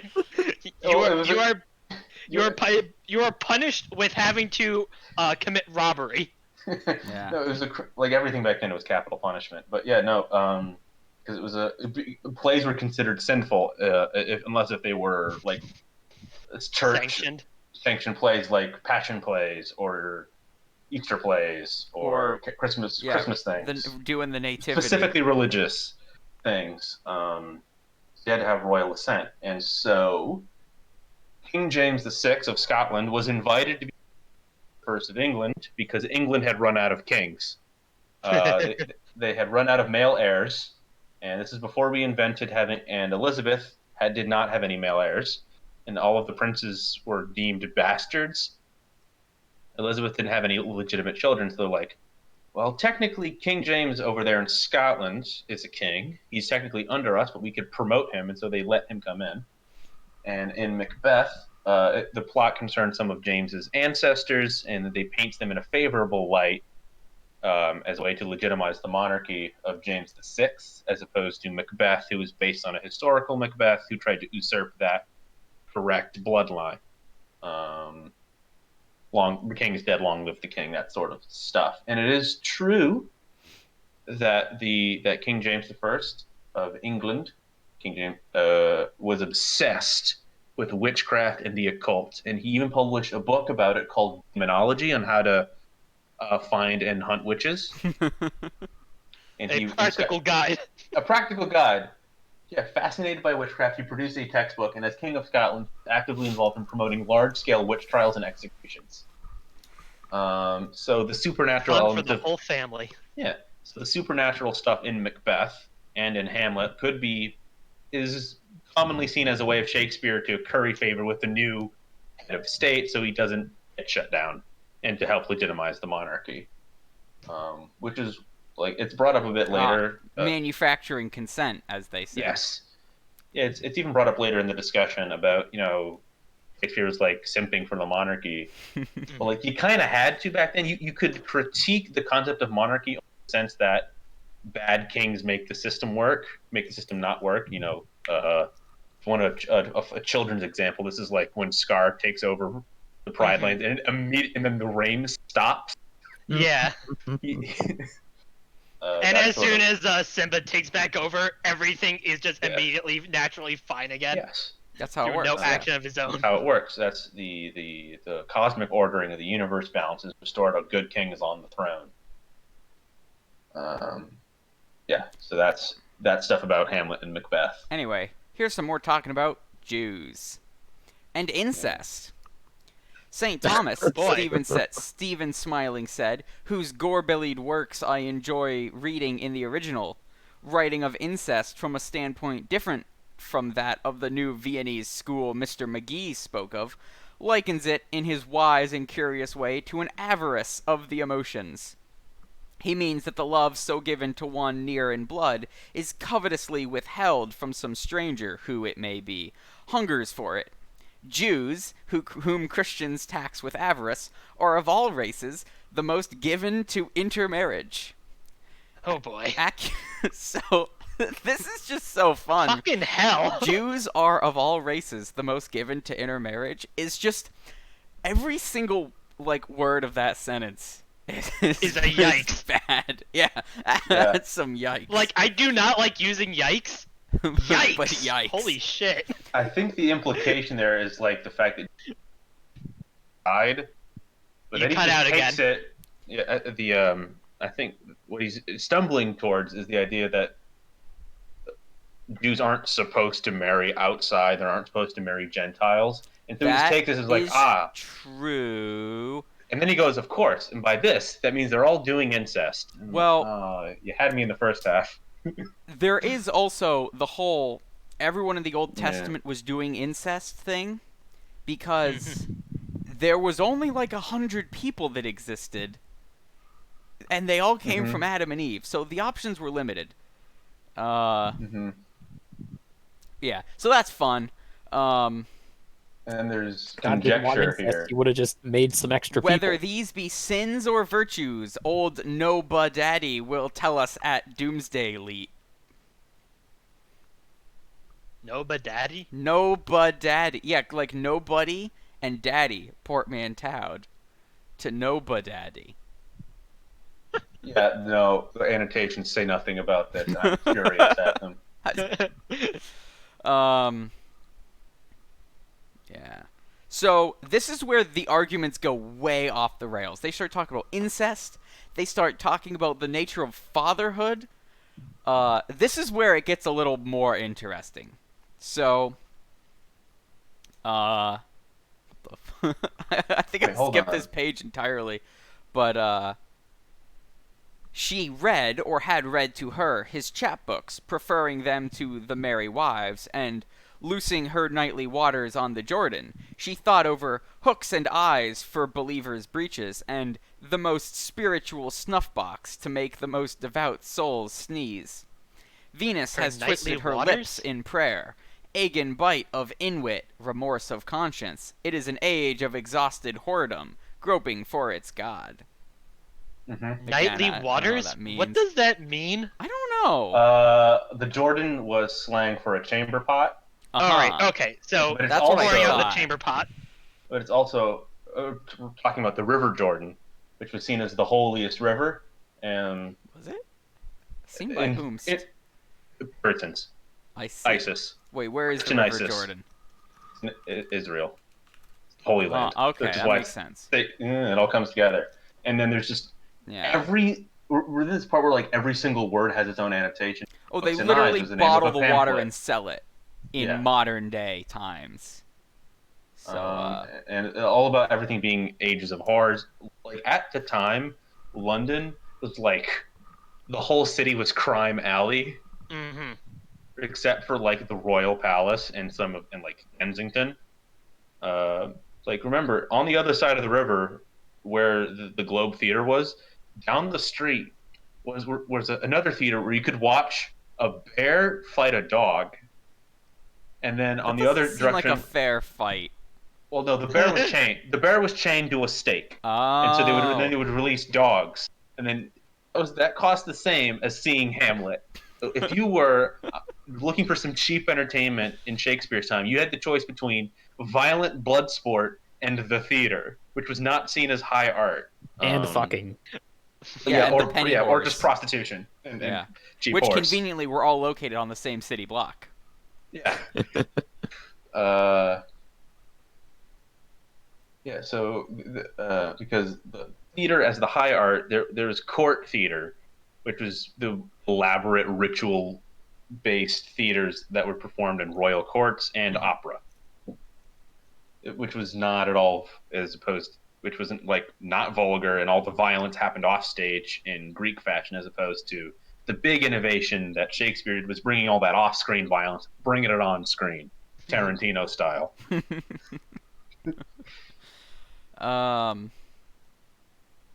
Here we go. So Stephen Daedalus delivers this profound statement: paternity may be a legal fiction. Who is the father of any son that any son should love him, or he any son? What the hell are you driving at? I know. Shut up. Blast you. I have reasons. So this is the part that... Oh, I didn't realize that line was you reading it and not Yeah. you just asking Yeah, so this that. is the part that gave me American Psycho vibes. And then it gets weirder.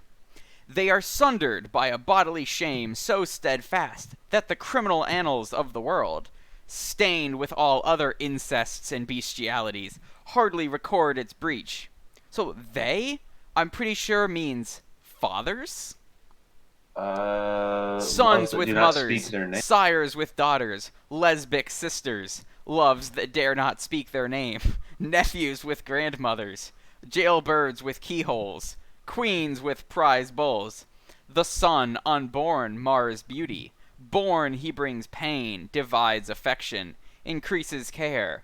He is a new male, his growth is his father's decline, his youth his father's envy, his friend his father's enemy. So I guess they're Yeah. talking about how, like, when a wife becomes a mother, like, the focus in her life goes from the father to the child, This is getting awfully Freudian. which is like when two sisters have sex. Yeah, it's very Freudian and Greek, because the prize balls is a reference to Minos Yes. and What does jailbirds with keyholes mean? Does that just mean someone in jail has just stuck their cock into the keyhole of the cell? possibly I'm gonna assume yes. the only aspect that the annotations bring up is in this loves that dare not speak their names, a reference to homosexuality. Yeah. In between all of the incest and the Wait, hold on. So they'll talk about lesbian sisters, but yeah, they won't talk about non-incest, normal gay dudes. Yeah. I see. Well, I mean, incest was known. I mean, come on, look at that. Like the Habsburgs yeah, were but still around lesbic at this point. sisters? Yeah. Yeah. It's It's okay when the women do it. Yeah, we can go it's art. very deep into that. I get unless if he's like listing off a bunch of forms So what they I thought searched. homosexuality was, and they're just he's like, so here's all these forms, and then everything else, all the other So sorts of what. I Yeah, go Google for it. searched jailbirds with keyholes, and Uh-huh. the only thing that comes up is James Joyce. Yeah. That's the problem Nobody with knows. researching this stuff. No one knows. No one knows what any of it means. Yes, I'm not sure if it was in this chunk about sex or I previous. think people are suggesting that it's jail sodomy. Mm, course. That makes sense. Now it all makes sense. It's sodomy. What a fun book to read.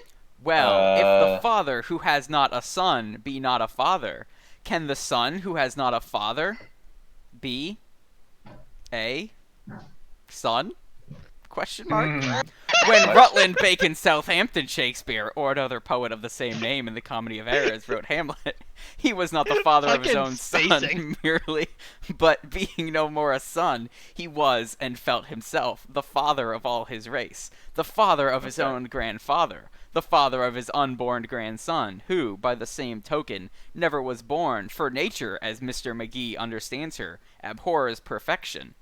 All right, we take a quick pause. There, buried in all of this is a reference to the crackpot Shakespeare conspiracy theory that I mentioned at the start of the podcast. Enlighten us. There is a conspiracy theory that says Shakespeare did not write Shakespeare. Yes. Much like Because- how Homer did not write Homer. We Or lost so Nick. they believe. We killed him. So their justification for this is that Shakespeare, being a commoner, could not have written so good. Or that's it. Just a That's bit the of crux casual the argument. classism. The entire argument is just classism. Classism in that he couldn't have written that good. He writes the intricacies of courtly life too well to be someone who wasn't royal. And so this Rutland figure is one of the possible others who could have written Shakespeare, along with Marlowe. There's a couple other options. Then it gets weirder. Because if Shakespeare didn't write Shakespeare, and this Mystery Royal did, this Mystery Royal is in fact a lost baby from the House of Tudor, which is the house that lost the English Civil War. That was the War of the Roses? Yeah, War of the Roses. So therefore, there's a legitimate Tudor heir to the throne of England. And so Queen Elizabeth II is illegitimate, and we can restore the true England by putting this mystery bloodline back on the throne of England. And then everything else is the real conspiracy is that Shakespeare wrote Shakespeare. It's like I said, I was not kidding when it was literary QAnon. I see. It's of course complete bullshit, because no one else wrote like Shakespeare except for Shakespeare. Yeah. Like the man invented hundreds of words, and none of these other people ever did anything like that. So it's obviously Joyce has a bunk. invented hundreds of words, too. Yeah. So it's obviously bunk and classist, and just complete and weird in this weird monarchist gibberish. Oh, Nick's back. Hello. Yeah, Hold on, Brainhouse Nick. is like, hey, fuck you. Welcome back. So, as they're talking about scripts, Ulysses becomes a script, which is kind of cool. It just does this. it takes the form of a play. Obviously. That's fantastic. That's Which pretty was good, actually actually. genuinely pretty funny. I like that. Like I like said, that this kind of- chapter would have been a lot better if it was a normal length and not just so long and just drags on at end. Mm-hmm. And then just like that, it's gone. And then someone says honorifica bilitudinitatibus? I don't know what that means. Yeah. And then they talk about some other fun stuff. The three brothers Shakespeare. In Grimm 2, don't you know, the fairy tales. The third brother that always marries the sleeping beauty and wins the best prize. So they're saying that Shakespeare may have been the youngest of three. Something about old Irish myths. Yeah. Nuncle. In asking you to remember these two noble kinsmen, Nuncle Richie and Nuncle Edmund, Stephen answered, I feel I am asking too much, perhaps. A brother is as easily forgotten as an umbrella. What a bold statement. As As someone who does regularly forget umbrellas, they're a lot easier to forget than brothers. Yeah. Have you ever forgotten any of your brothers, Alex? No, but I have forgotten many an umbrella.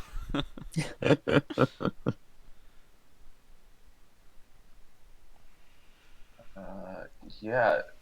Eclecticon. Eclecticon. Mm-hmm. It's Where- fun. On the next page. Is that a Shakespearean or a Christian transformer? That would be nice. That'd be funny. But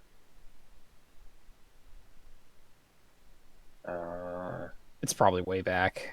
yeah, I don't know where we're we far. are. We're on page 379. Oh, Right, no, I don't no, know we're on where the hell that- 381. I don't know where the hell it is in Anyway, the fucking annotations. No, it's so a nightmare. There's more Shakespeare plotty stuff, maybe implying that Shakespeare had kids out of wedlock, or that Anne had kids out of wedlock. That's Richard III.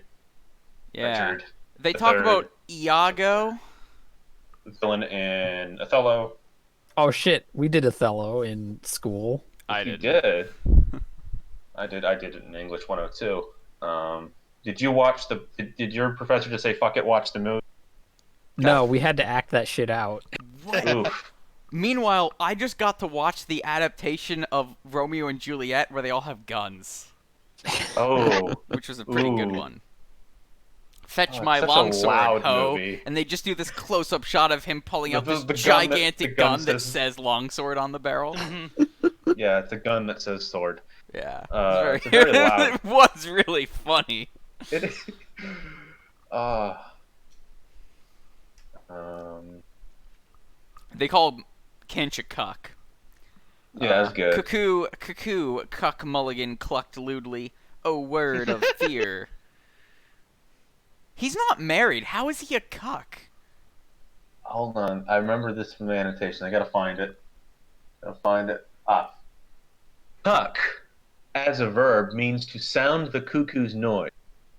Mulligan quotes from the refrain of Spring Song, one of the paired songs that ends Love's Labour's Lost, which goes, "The cuckoo then on every tree mocks married men, for thus sings he, cuckoo, cuckoo, cuckoo. O word of fear, unpleasing to a married cuckoo equals, of course, cuckold." Right. He's not calling him a cuck directly. He's calling him he's referencing someone else. I see. Writing a Shakespeare with a bird sing a song that means you have been cucked. Right.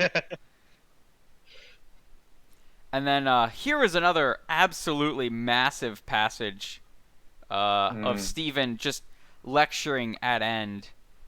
Yeah. There was one part that stood out here. Yeah, so they're talking about God as a playwright.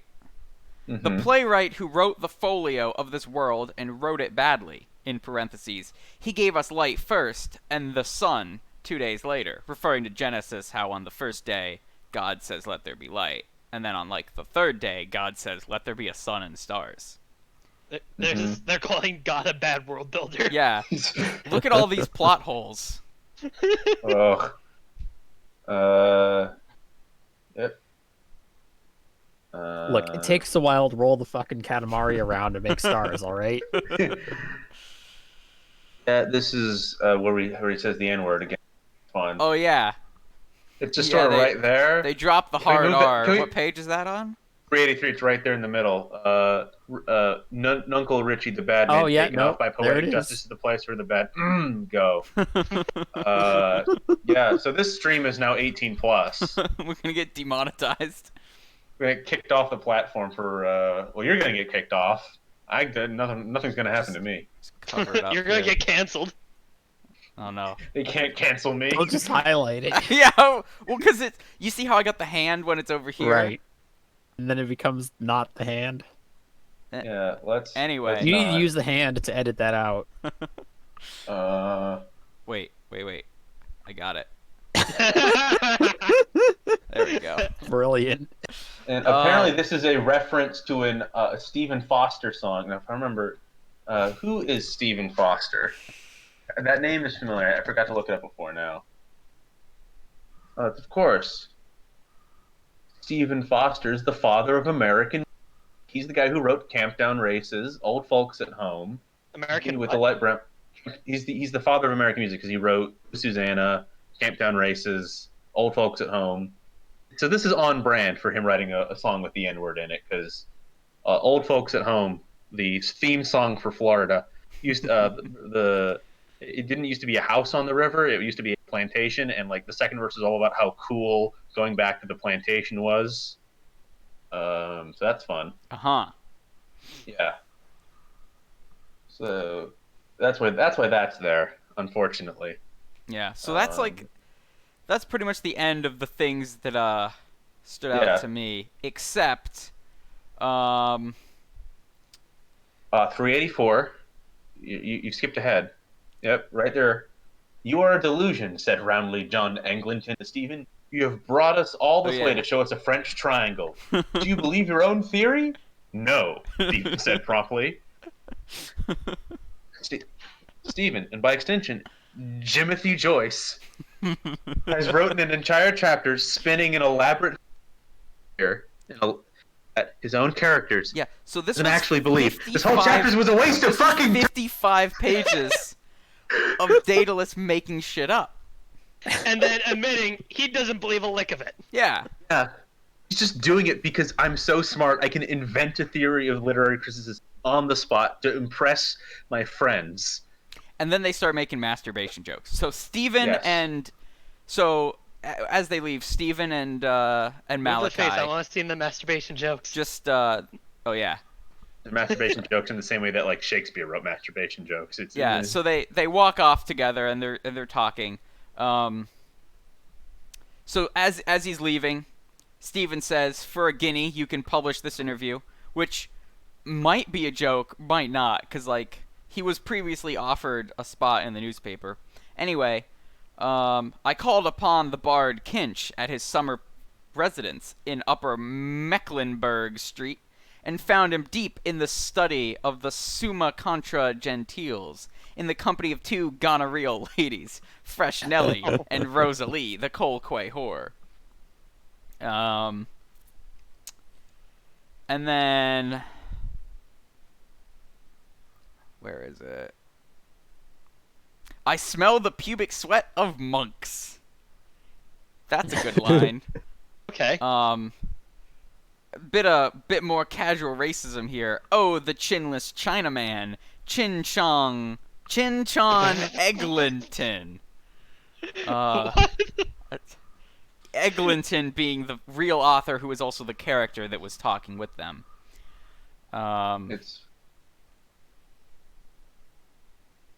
It's great. And then they've got this lovely poem. "I hardly hear the purlieu cry or a Tommy talk as I pass one by, before my thoughts begin to run on F. McCurdy Atkinson, the same that had the wooden leg, and that filibustering Philibeg, that never dared to slake his drouth, McGee that had the chinless mouth, being afraid to marry on earth, they masturbated for all they were worth.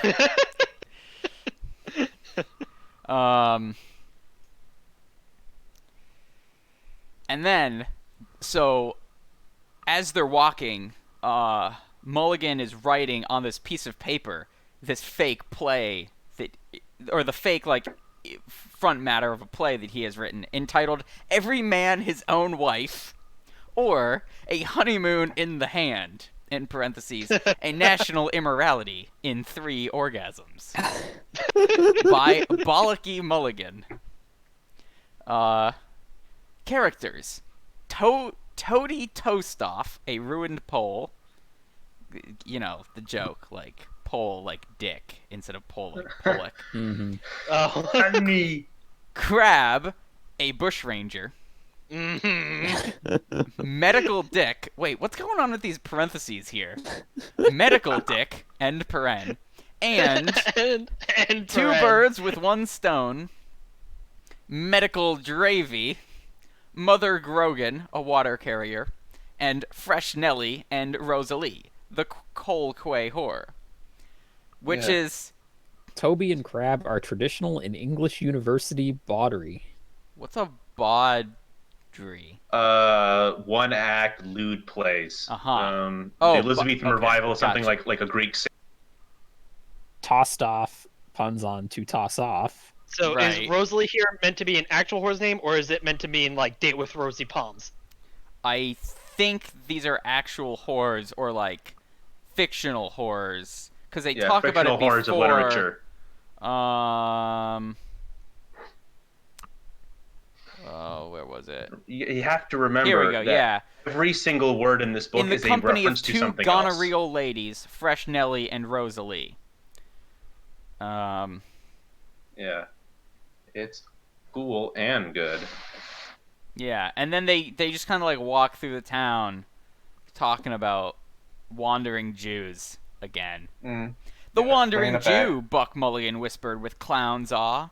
Did you see his eye? He looked upon you to lust after you. I fear thee, ancient mariner. O Kinch, thou art in peril. Get thee a breech pad. And that's pretty much the end of the chapter. So that Yeah, was and like it just 75 pages. Yeah. Or 70 pages. Yeah. And then that, I we haven't did not read cover... beyond this, but I've skimmed through it. So the next chapter is like 10 pages, and then you've got 1 page, 1 page, 2 pages, 1 page, 1 page, 1 page. Yeah, 2 pages. So the pacing gets wild. And keep in mind that this is printed on like bigger pages. Ulysses is So traditionally like a 700-page novel. This is 1300. So these 1-page chapters were originally half a page, which is so just are we going to wild. be like doing a many chapters? Yeah, for yeah. So next, the plan is to just book knock club? out like a bunch of these chapters. 60 pages worth of chapters is the target. So you have that to look forward to next time. Brandon, were Yeah. there any No. other things you wanted to bring up? Like we barely scratched the surface. We were skipping pages. We were skipping Yeah, because there's just so annotations. much of this, and It's so dense. This one was So- extremely dense. I feel like we've said that about all the other ones. yeah, but this one is especially painful. because you couldn't understand what they were talking about. Unless you were familiar both with the works of Shakespeare and with the contemporary discussions of Shakespeare at the time and the contemporary just general literary analysis going on. Yep. Like in the I don't the even know early about couple- modern literary analysis, much less 1920s literary analysis or Like- 1904 literary analysis. like in like the first couple chapters when they're referencing classic literature, you can tell they're riffing on it and going. It doesn't matter to what's going on because like there's other stuff happening. They're getting ready for breakfast. They're going drinking. They're trying. He's thinking about his dead mom. Oh yeah. Here, that's all that's happening. There is no plot. Well, he does once think about his dead mom. Yeah, well, you have to. So you're forced to confront all of the literary bullshit, which makes this very long chapter that much longer. Yeah, and One I other spent thing I all wanted of to my bring up- time learning Live 2D so that I could make Yeah. this wonderful VTuber persona. The only other thing I wanted to bring up, no point from scrolling back for it, but they referenced another Greek character who, when they were talking about sex, was brought up to Olympus to settle a debate between Zeus and Hera. Zeus said that sex was more pleasurable to the woman. Hera said it was pleasurable to the man. So Zeus turned the man turned the male, this guy into a woman, and then Hera blinded her. But then Zeus gave him. The characters referred to by like dual pronouns in the ancient Greek texts. Mhm. It's like inner sight to achieve enlightenment. I mean, it's one of these early philosophers. I kind of wanted to bring that up because I'll bring it up now because Manor of Oxenford here, right at the end, that was about this obsession in the Victorian period with rooting out homosexuals, and Joyce was basically going, was like, "This is bullshit. Why are you trying to expose all this?" He's quoted here saying, "The homosexual preoccupation was, as Joyce put it, the logical and inescapable product of the Anglo-Saxon college and university systems with its secrecy and restrictions." I see. And so I just kind of wanted to bring that up to show that anyone who says that this whole idea of transness was invented last Tuesday by, like, I don't know, wacky Tumblr people is lying. We had the idea since ancient Greek times, and even again back here in 1918, you have James Joyce going, "This obsessing over what the gays do and don't do is kind of a waste of time," and it's just interesting. This book rapidly oscillates between being extremely of its time and surprisingly modern, so it's impossible to say whether it's bad or not. Well, it was banned, which is a good sign that it was slightly ahead of its time. But yeah, so they end this chapter of deep textual analysis by making a bunch of dick jokes and just leaving. Yeah. We've learned nothing. How gained most nothing. Every how man most his own wife. discussions end.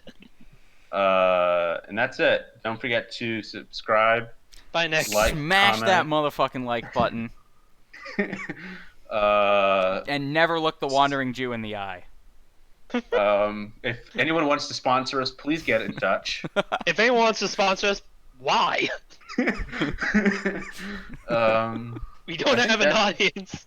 Hey, we might. We could one day. I mean, Luis maybe. Yeah, Luis was there Occasionally. very briefly.